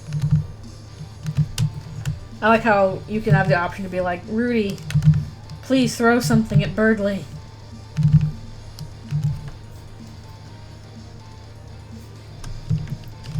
Oh, sheesh, yeah, that's a lot too if you gotta also be DD for grandparents that can't drive. It'll be fine if you have a late fee on a book. It's not a big deal. It'll be a couple dollars. Honestly, the one hard thing because what I've been doing with my library is I've been downloading audiobooks to listen to because I don't really have time to read. But I do have time to listen to audiobooks while I do chores and stuff, so I've been listening to that. And I was in the middle of one audiobook, and I was like a few chapters from the end. It was taking me a while to get through it. And because my borrow time was up, it automatically returned it to the library, and I never got to finish it. So I'll have to check it out again. No!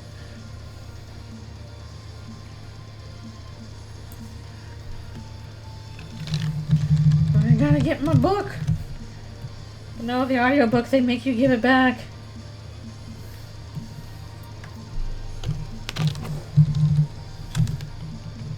Actually, I can probably just,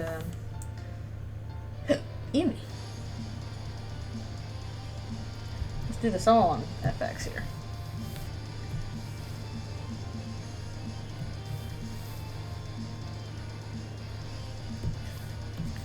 I'm just sad they automatically returned the book for me, so I never got to see the end. I'm like, I would have returned it after I finished it. A little late, but I can't. They return it for you.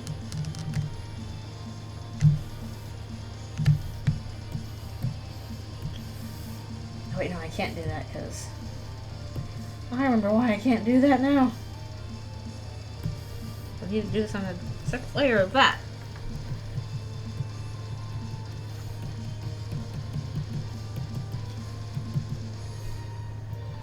Scared Noelle face.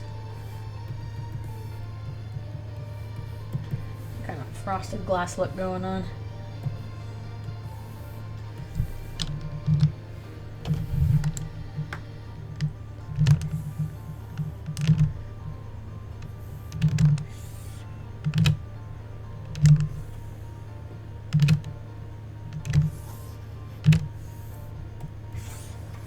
I still remember being terrified to go into our local library when I was like a little kid because of that one display there.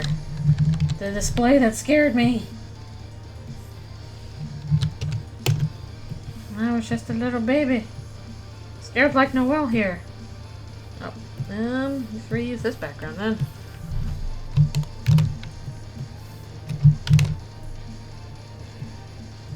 Reuse that. Chris, close up. Just a chair.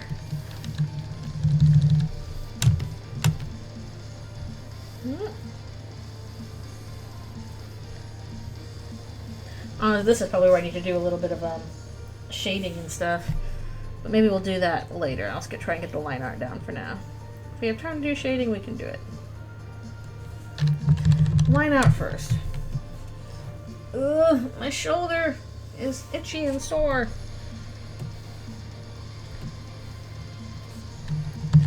And that darn thing they did.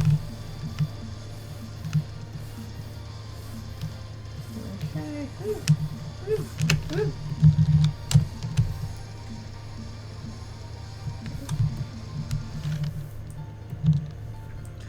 I really hope I can get the bandages changed or taken out tomorrow. 'Cause I want to be able to shower, please. I don't like bandages that prevent me from washing my hair.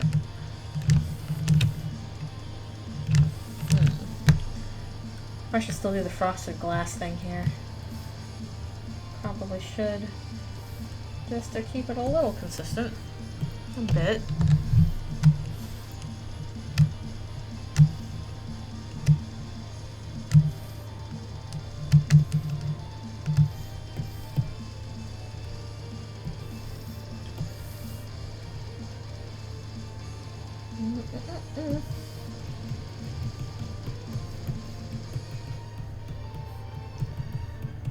Well, it's watching through the window, rear window, school window. Oh shoot! Can't do that. Destroys the problem with collapsing layers here is that it gets rid of any transparency you have. So that's annoying. Oh well. I'll just make sure to label this. What's going on with this one? Okay. Mostly blocked.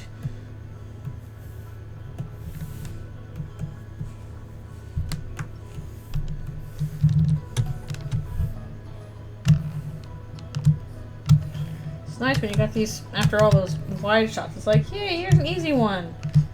Desk. You can't even see all of it. And it's mostly blocked by the kids. Extreme close-up.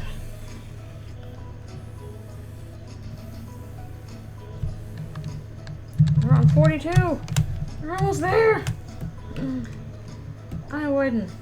Okay. Alright, I think this one will have to... Wait, we do have a guide on this. Follow my guide.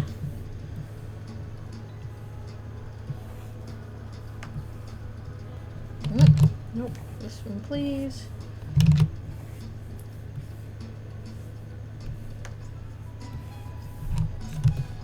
No, this is mostly off screen anyway. If it's not in the shot, then it doesn't exist.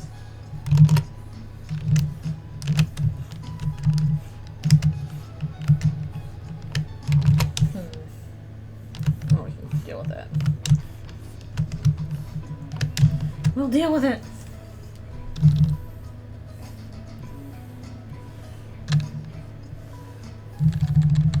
So yeah, I think I may be able to finish all these backgrounds today. We're getting fairly close. We basically got, I wonder how much we can copy paste from the first version of this. I'm not sure. Actually, some of these are going to be really easy to do, because there's a lot of reuse, except there's some wides there. Yeah, a lot of stuff in the locker. Whew.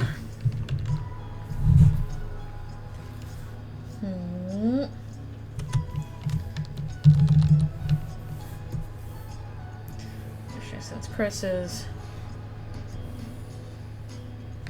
Actually, no, we'll do Chris's desk on a separate layer. We will try and divide these things out properly. We will attempt to, anyway.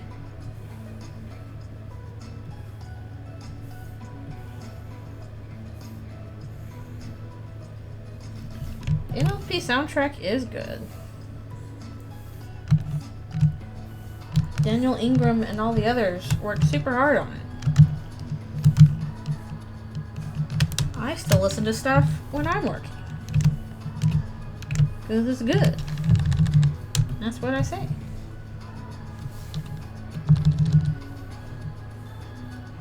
Okay, this could be on the background layer.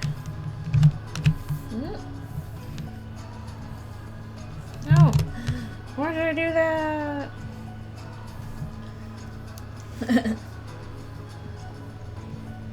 Yeah, that was a good one. Although I guess that wasn't a Daniel Ingram. That was, because that was for G5. I'm not sure who was the songwriter on G5, but it was not him. It was somebody else.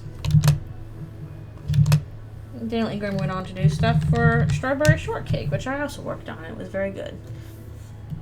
I think that one they've also split off into multiple shows. They have like the 2D one and the 3D one. Don't burn the ponies at the stake. Don't do it. Kieran Tail. Oh no. That is despair. No, why would your tablet do that? It's not okay. No. It's like my work. My saved work.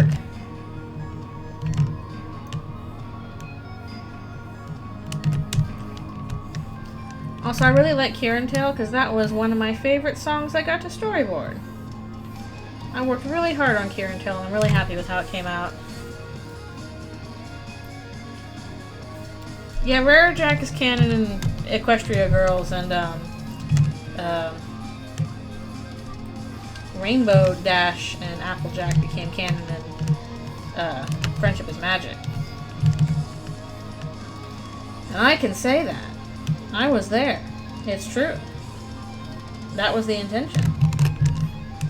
So that they became like an old lady couple.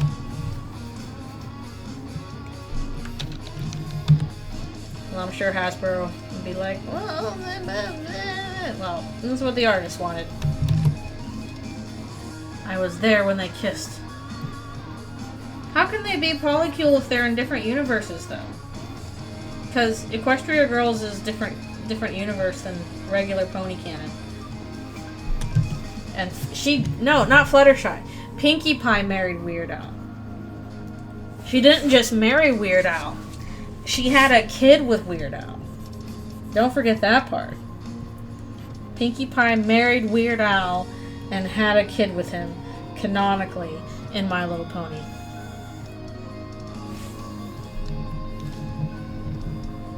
Sans went over this 8 years ago. Oh no. Pinkie Pie living the dream. True.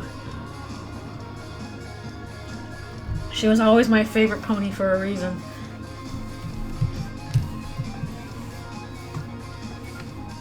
She has the dream of Weird Al husband.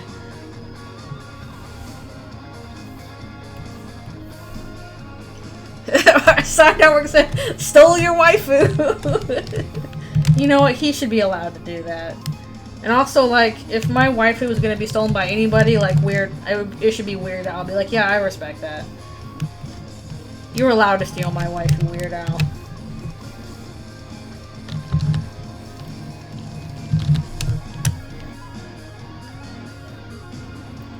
You're just that cool. Yeah, honestly, GG's to Al. He's a cool guy from everything I've heard. That.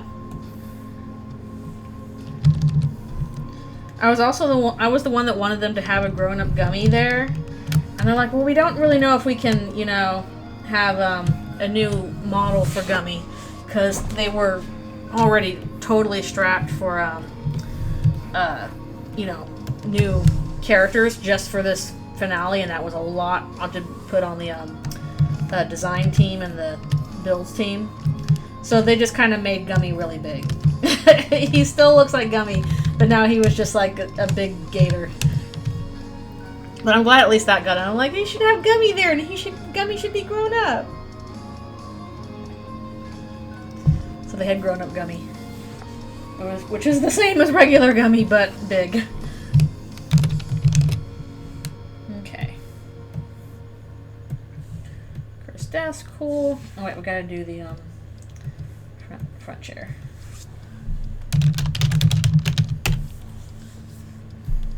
There are all these things I wanted to do in the finale song, but I couldn't because we did not have the resources for it. No time, no resources. If something doesn't happen, it's also a reason why. Lack of time, lack of resources.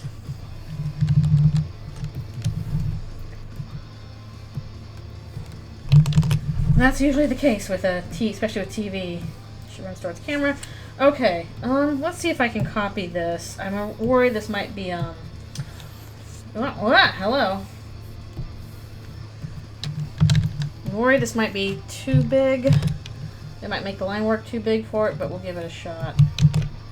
How big are you? You're gonna make the line work too big? Secret Gummy lore. The secret Gummy lore is I wanted adult Gummy and they didn't have time to design it, so we enlarged Gummy. I'm curious if this is going to look too chunk in terms of the line work. Not that kind of adult Gummy. Yeah, in the finale song. There's Gummy the gator all grown up. Perspective is hard to draw. That's why I like this program has very nice perspective tools. But I'm just worried these lines are going to get too chonk from being increased in size. It's just too chunky. I think it's passable. Okay. I like gummies too. No, I don't mean either of those. I mean Gummy the gator. Like Gummy Goo, except that he's a gator, not a gummy. From My Little Pony, except now he's grown up. Now he's a large gator. But his name is still Gummy. Okay. I like gummies too, though. Like, I like Swedish Fish. I like sour worm gummies. And, anything like that. I miss going to, like, those, maybe I can make this more narrow. It's supposed to be inside the locker. Yeah, we can narrow this up a bit.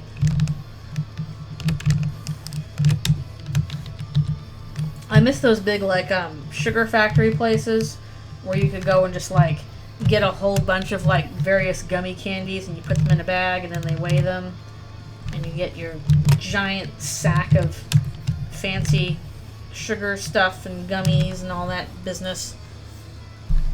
There used to be one at the mall. There used to be two at the mall and then they left. And the only one there now is like a little too high end. They don't sell like the, you know, bulk candies. They sell them all separately. And I'm like, no, I want my big bulk gummy candy licorice stupid thing. I like those. That's what I got when I was in Las Vegas. I was wandering around like, what can I do? And I was like, well, I need to buy some candy for a friend. And they had like, I don't know, it was some big sugar factory thing. It was like a huge Vegas version of it. And I'm like, I'm going to get myself a big bag of these licorice gummy candies. Here I go. And that was like the best thing I got in Vegas. Go get me some huge bags of big sugar stuff. I know it's not good for me, but it's so tasty. Oh, I like Swedish Fish. I like Swedish Fish a lot.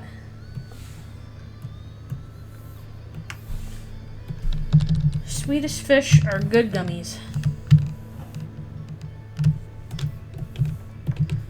I like those cola ones okay, but they're not my favorite. And I prefer like the regular sweet ones to sour ones. I'm not super big on sour ones. Like sour ones are okay, but they're not as good. Okay, we're gonna take this here. It's inside the locker, it's gonna be dark.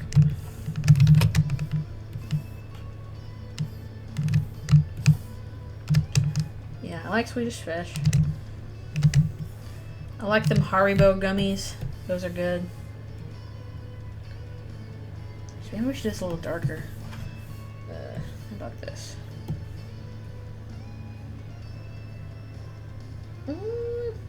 No, let's go back. This will be fine.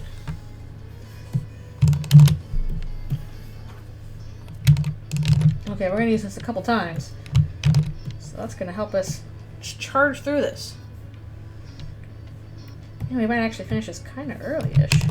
Maybe not. We still got some long ones to do.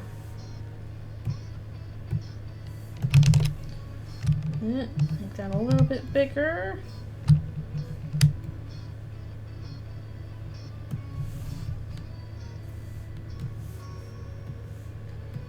Yes, there she is. In the locker.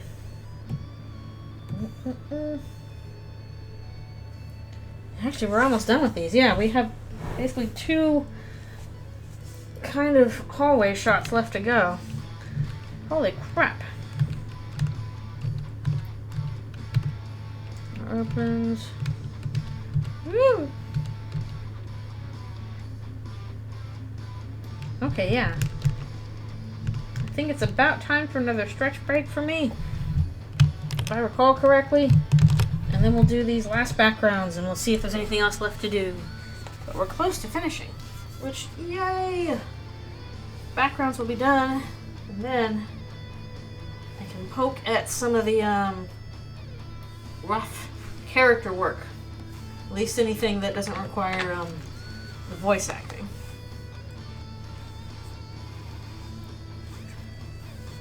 No, they're not super critical of the timing because that's not my job, that's the editor's job. There are some places that might do that, but that's not really how it's supposed to be run. The editors are supposed to be the ones that actually get the timing right. Because that's their job. And they're a lot better at it than I am, honestly.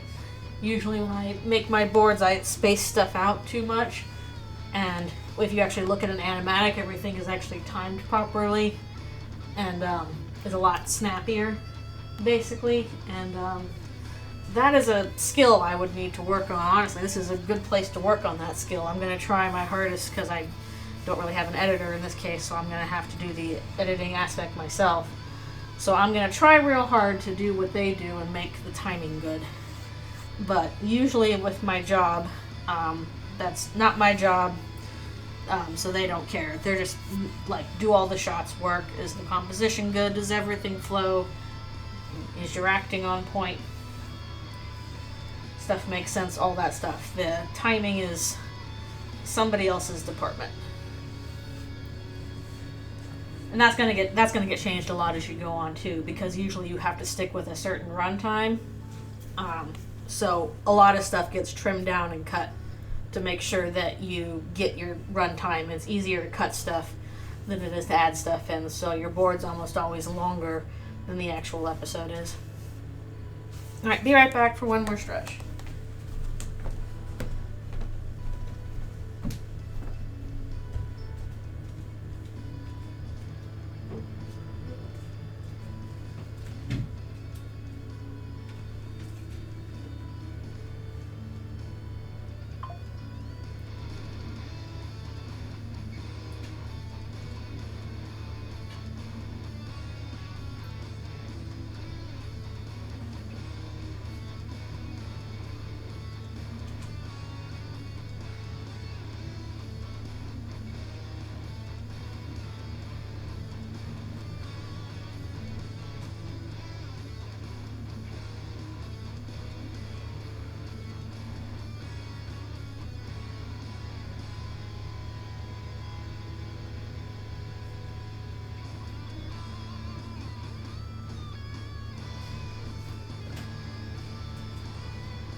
And I return.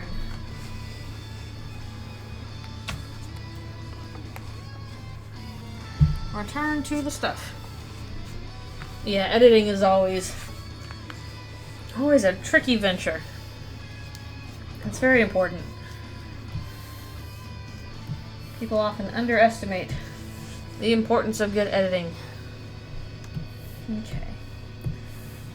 But this shot we can reuse a couple times, so that's good.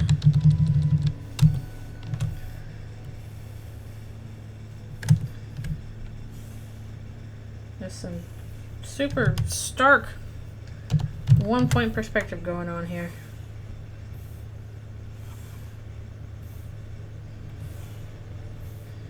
I'm kind of better to put the Jockington memorabilia on the last locker. When is Jockington gonna get his day in the sun? Everyone always forgets about Jockington. He's gonna do something cool. He's gonna have some big role that nobody could have anticipated. I bet you it's gonna come up.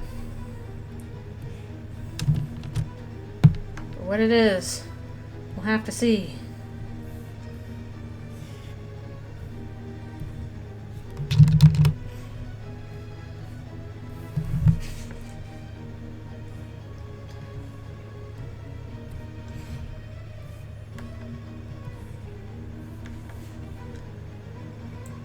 I'm pretty sure, Caddy's going to be doing something as well. Just, will it be in conjunction with Jockington, or will it be something else? That we'll have to see.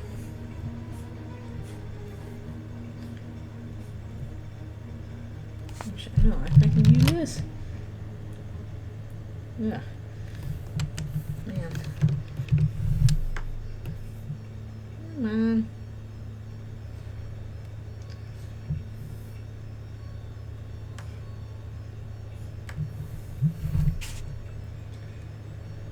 So I have these little invisible, I don't know if you can see them very well, but there's these tiny little invisible guides that you can use to draw from previous stuff, even if you're not drawing through. Oh no, it's okay, don't worry about it. Mistakes happen. Don't worry about it. Like I say, I think Fluttershy instead, she ended up with Discord. At least that's the implication. Hey, you know, they both have pink hair, so... Not like it's super hard to make that mistake.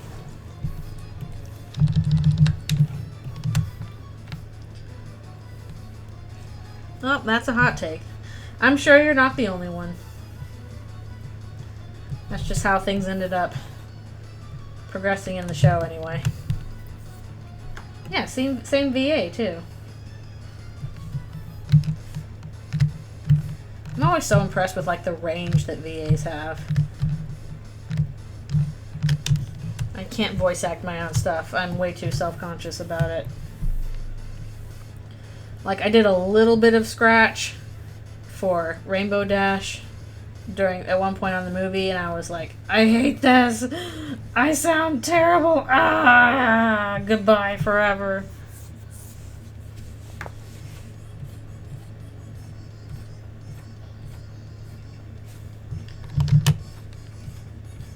I don't know how VAs do it. They're magical.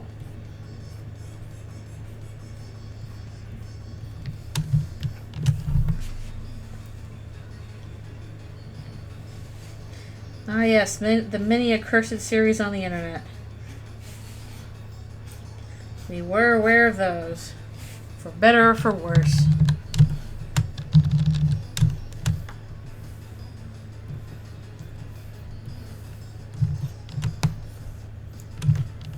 Like at one point we were supposed to be, I don't know what we were doing. We were supposed to be watching a bunch of samplings of various things that other shows and departments around the studio were doing. It was being hosted during one of our breaks for the show, for Ponies.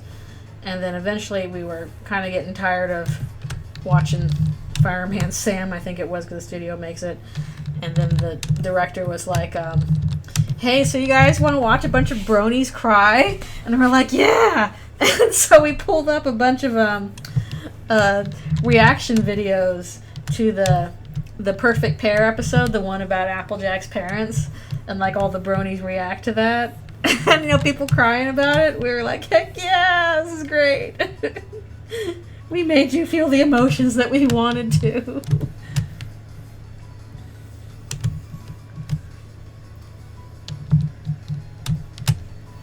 This was not like a making fun of bronies thing. This was like, yay, this was an emotional episode and we got the emotions across sort of thing. But it was just funny in terms of like, you guys want to watch some bronies cry? Yeah! I didn't get to work on Perfect Pair, but that was such a great episode. I think that was one of the director's favorites.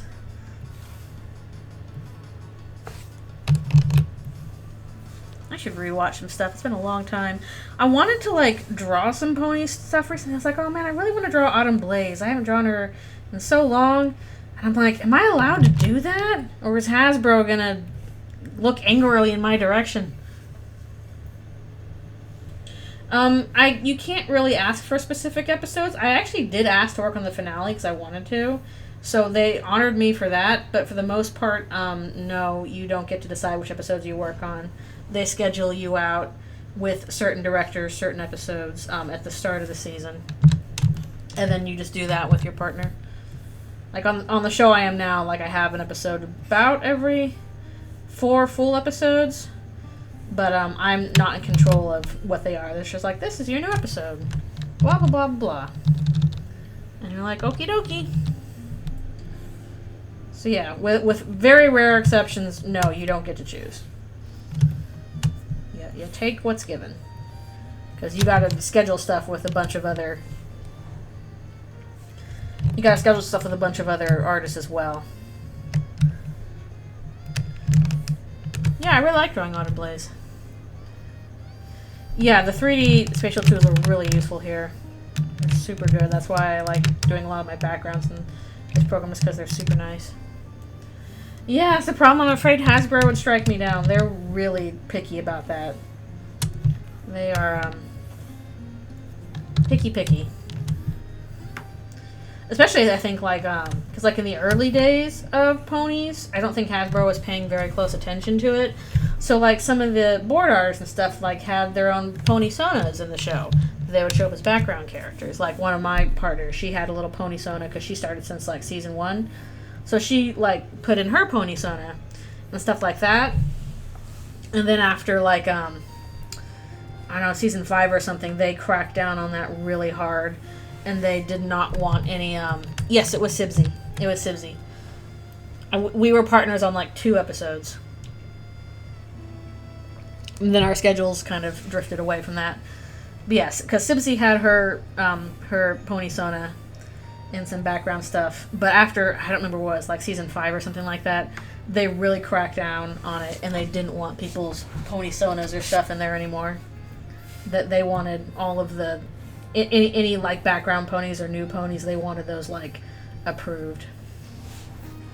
Which is too bad. Because it's really fun when you're a board artist and you're like, oh, I'm gonna throw in this little reference to something cute. And they were not super fond of that after a while.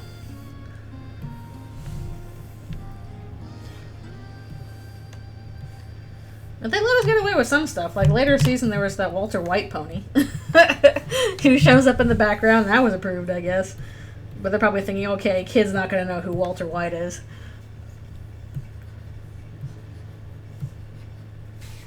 Well, there was a Rick and Morty ponies too. You know who that is. I know, Hasbro and artists are being a little silly. Stop that! No fun allowed. More kids now know who Walter White is. Probably not a few years ago. Yeah, there were some Rick and Morty ponies. Not Rick/Morty. They were just both ponies. Yeah, I think kids know who Walter White is from the memes, but at the time, the memes weren't quite as prevalent. So I guess Hasbro was okay with the Walter White reference. Honestly, I like the Link reference. There's a Link pony in there, like in Legend of Zelda, but he's basically like Epona's colors, and he has Link's hat. That's really cute. There were some Sherlock ponies, but Sherlock was really big at the time, so we had a Sherlock and a Watson pony.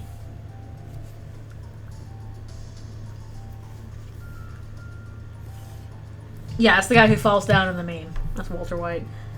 He's in a bunch of stuff like, Jesse, don't do the thing, Jesse, what the fuck are you talking about? Like, there's a bunch of Walter White memes nowadays.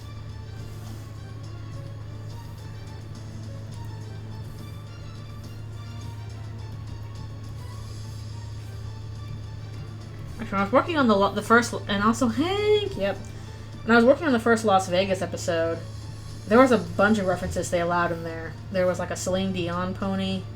Of course, one of the talking characters was Siegfried and Roy. Don't open a dark fountain, Hank. Morty, we gotta go to Ponyville. We gotta get some help from Twilight Sparkle, Morty. Yep, and I guess they made it because they're there also in Vegas. Do you want us to make, like, gay meth? What?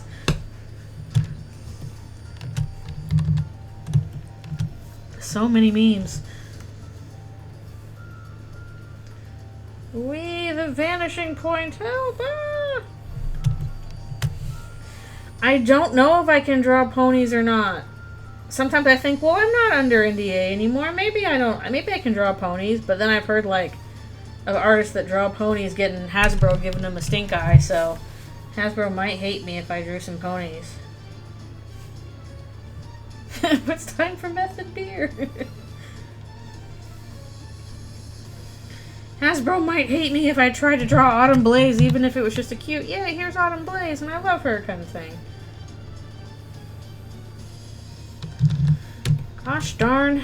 I used to do a lot of pony fan art before I started working on the show, and I kind of like went back and deleted it all.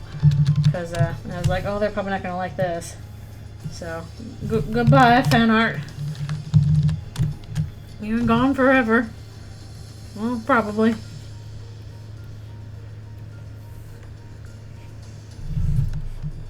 That's the price you pay.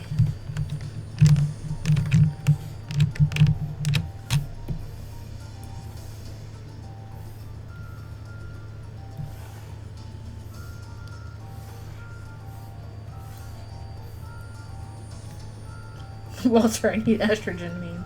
There's a lot of, like, there honestly is a lot of, Breaking Bad memes. Didn't that show come out, like, 15 years ago? It's kind of weird how, like, the memes all just popped up, like, long after the show was done. Huh, maybe. I mean, maybe I can do it. I'm always a little nervous, but it'd be nice to just, you know, do a nice little Autumn Blaze or something drawing again. It'd be nice.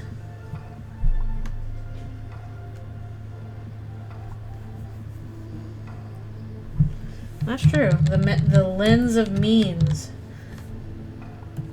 Okay. We're gonna copy paste this one a bit. That's how it goes. I guess that's why Shrek continues to live forever. Okay. Oh, what happened here? I thought we were just getting copy pasted. Copy pasted. Probably okay to make this a little bigger.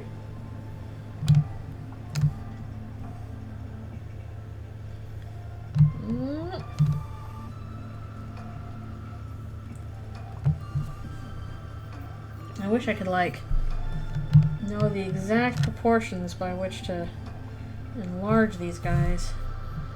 That's probably close enough. Versus, like, I'm watching you. I know what you did last Noel. Okay. Alright, and then reverse shot. This is our final shot. Holy crap. Then all the backgrounds will be at least line arted. I need to check for, like, yeah. See if there's any shading I want to do with them. Horizon line. Get out of here.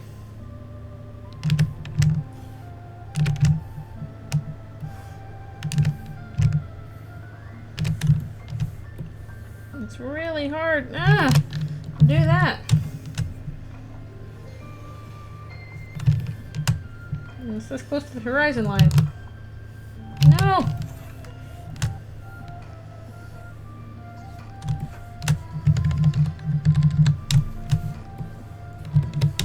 Okay, I should be okay. Nope. Tappity tappity. This is our final background. It's nice to have these done. I also got backgrounds done for, or at least not done, but cleaned up for next Eldritch Rune comics, so that's good. Character focus.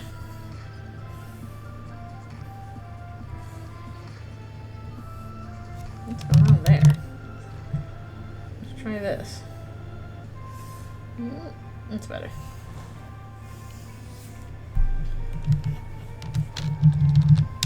Do like camera moves and stuff like this eventually. I do a lot of camera adjusting after I've actually drawn stuff out, because then I'm like, oh, it looks a little better if I do this, this, or this. And honestly, it's so nice being able to do that. Like, when I was working on ponies, we weren't using the Storyboard Pro. we were using Sketchbook Pro. And there was no, like, controlling the camera or anything like that. You just had to, like, draw where the camera was. It was kind of ridiculous. Why didn't we use it? It went the entire time without using Storyboard Pro. It's a little silly, now that I think about it.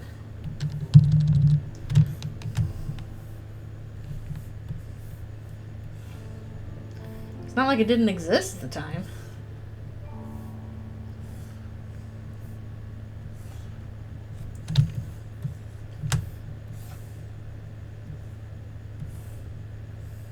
It made things much faster.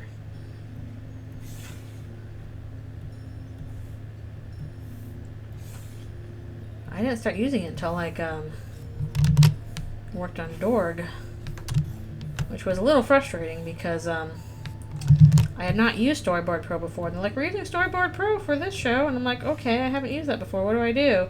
And they're like, well, you figure it out. And I got like no training in the program, and that kind of sucked. Like, I had to have somebody outside the studio tell me, hey, you should do this, this, and this. These are major time savers. And I'm like, oh, okay.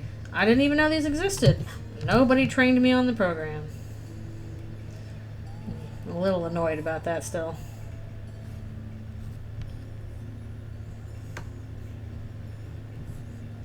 But by now, I'm definitely used to it.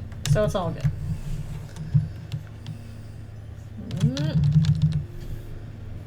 Door.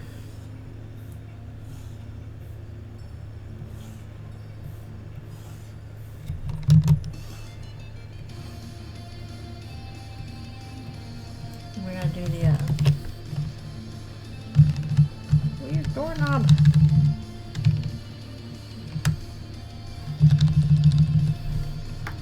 See, what I'll do is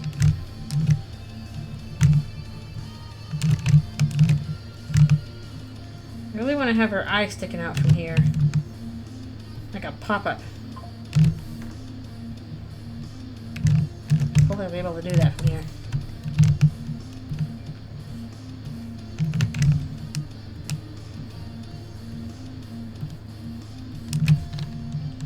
No! Mosquito war, no!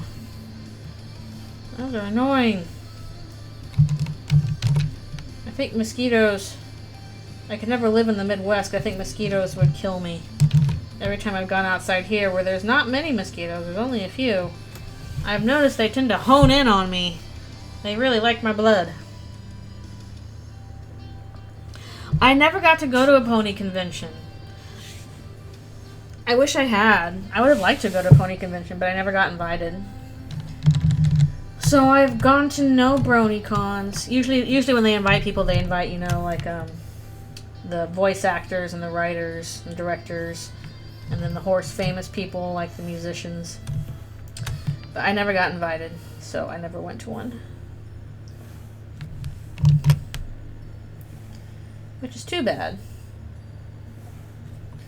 I think it would have been fun to go to like if I had been invited, I would have gone to a convention. That would have been fun. But little hard to justify the cost if you're not an invitee or a fan. Could go undercover, but like again, it's a matter of time and cost. The plus of being invited is that your costs are comped. So, like if I'm traveling across the country, I gotta pay for the travel, and I gotta pay for the you know, room, and I gotta pay for the con, and I gotta pay for hotel and all that stuff. And that adds up. So, unfortunately, the sort of thing of like, okay, you know, like I like going to cons, but if it's one I'm going to choose, I'm going to go to, then I'm going to go to a con where I, you know, gone before. So, sadly, did not do that.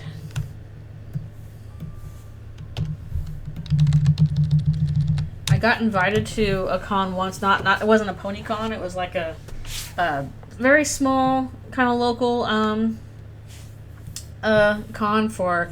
I didn't really quite fit in there. It was more for like really older sci-fi fantasy fans less, more modern gaming and animation, which is more of my stuff.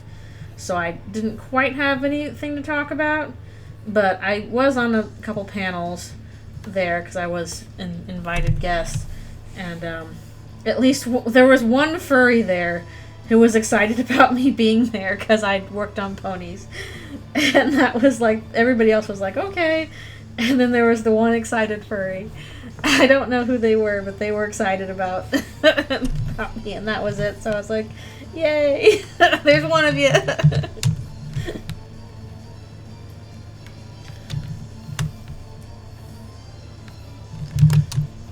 But for the rest, it was like a generational thing, and also, again, it was more like, aw, thank you. I would be excited, like meeting people at cons. I should go to cons again to do it. I haven't been in a long time. I think I haven't gone to a con. Well, I've been to VanCaf, so that kind of counts. I like going to VanCaf and talking to friends there, but I haven't spent much time at like a big long con.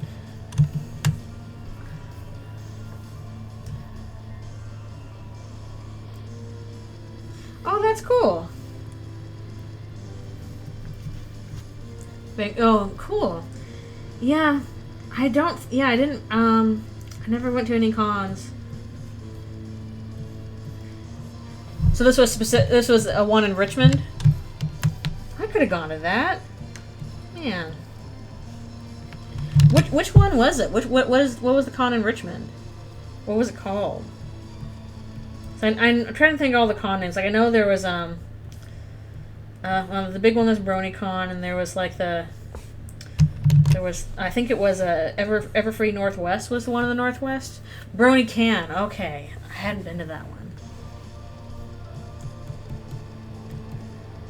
God darn, I would have gone. I didn't hear about it in time.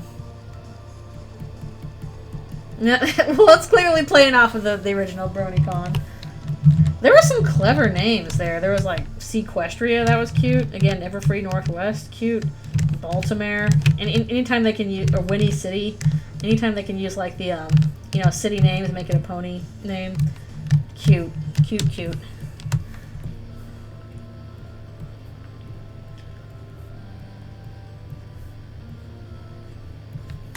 I'm sure there must have been some board artists who went to cons. I'm sure probably Sibsy did at some point, but I'm not sure what other ones.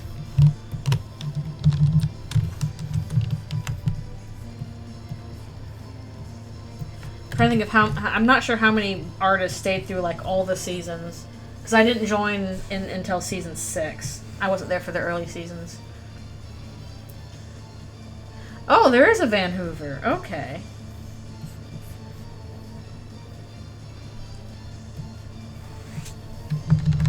I know that's what they called the city in the show. We always wanted them to go to Van Hoover at some point. They never did. It's too bad. That would have been cool. Like, are they ever going to go to Van Hoover? No. They're going to Manhattan again. I guess they'd probably have to build all new, like, assets for Van Hoover. But it would have been cool.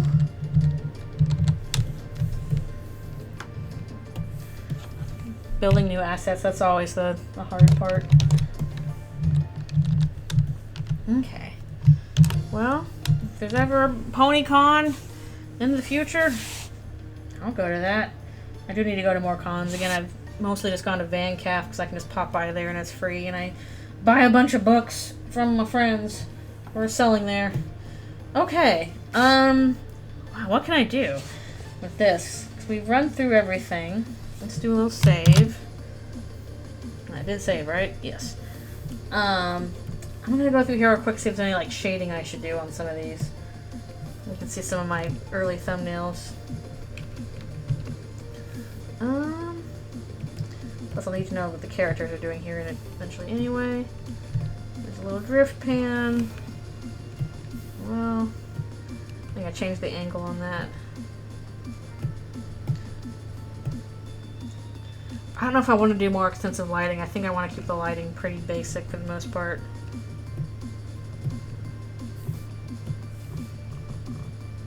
I'm not used to doing super fancy lighting for work stuff. What's that?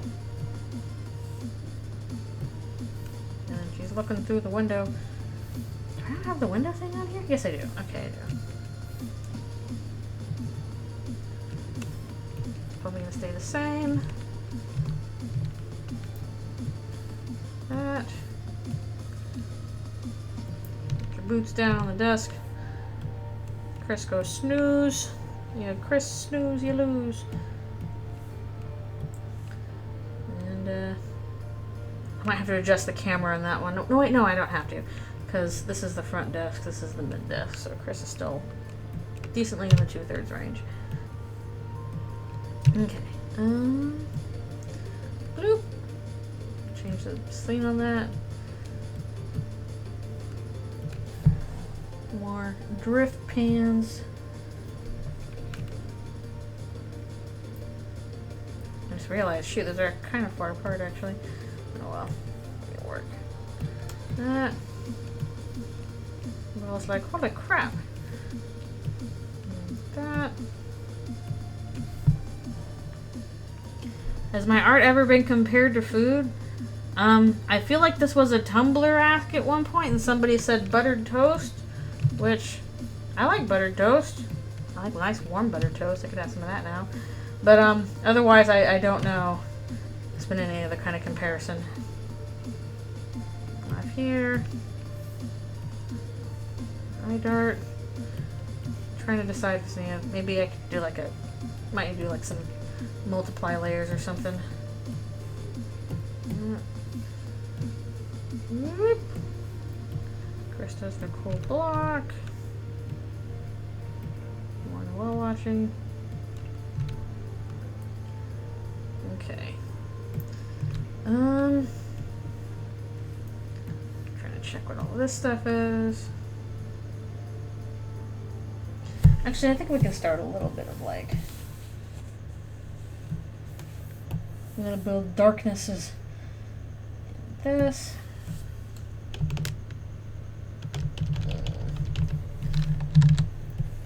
I wish it was a little bit easier to do like gradients in this thing, but it's not quite. Okay, we can do that. That. Oh, yeah, we should copy that if we're using the same background again. Do a little bit there too. Let's kind of throw a little shade on here to darken things a bit. Baked Alaska, that's pretty fancy. I don't even think I've had Baked Alaska. That'd be cool. I don't think there's room for anything there. Like that. Let me up that a little bit here. I can imagine the Baked Alaska. 8-layer limit. Oof. That would be rough. Which program was this? I'm trying to do a little bit more here, just a bit.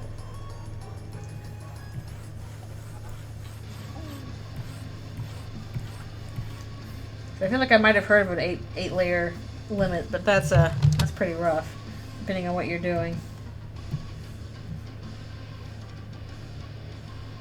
What's that? Klecky. Okay. Maybe I've heard of that. I don't know. Okay, nervous dance. Okay, she is there, but behind. Do some fancy lighting stuff here. So, okay, at least there's some shots I can do, even if I don't have the voices yet. Some action stuff. Do that. Some door close. Okay. Whee! 8 layers is so little. Wow! It's an actual program, but it could be better. Yeah, this is probably going to be my stopping point for today. We got all the backgrounds done. Yay! Yay! Good times.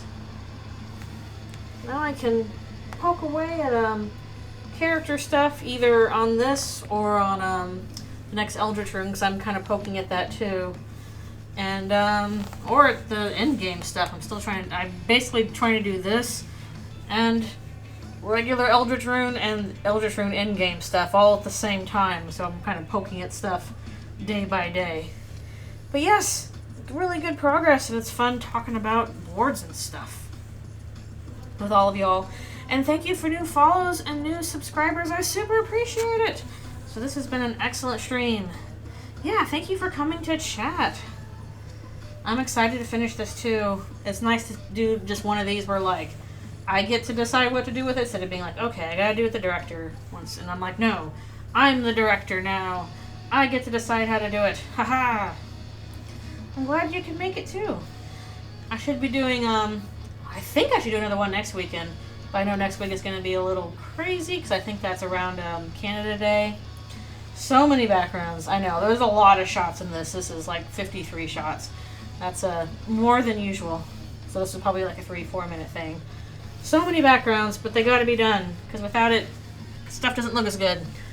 And I used to do backgrounds before I did boards, so I can't help it. I have to like spend a little time on them. It helps with stuff. But yeah, I'm really happy with the progress we've been making so far. I should have something to work on next week. I'll definitely be making whatever progress I can on things. Either this, or Eldritch Rune, or something else. There'll be something else next week, and more in Stars and Time on Friday. So yeah, thanks so much. I suppose characters need to exist in locations. I guess. They gotta be somewhere in reality. Fine. As it is. I don't much like drawing backgrounds, but I am used to it because I did it for like 2 years where I just drew backgrounds. So I'm like, okay, even though this is not the fun part, I can make myself do the not fun part because I realize, oh, it's necessary for this to look okay.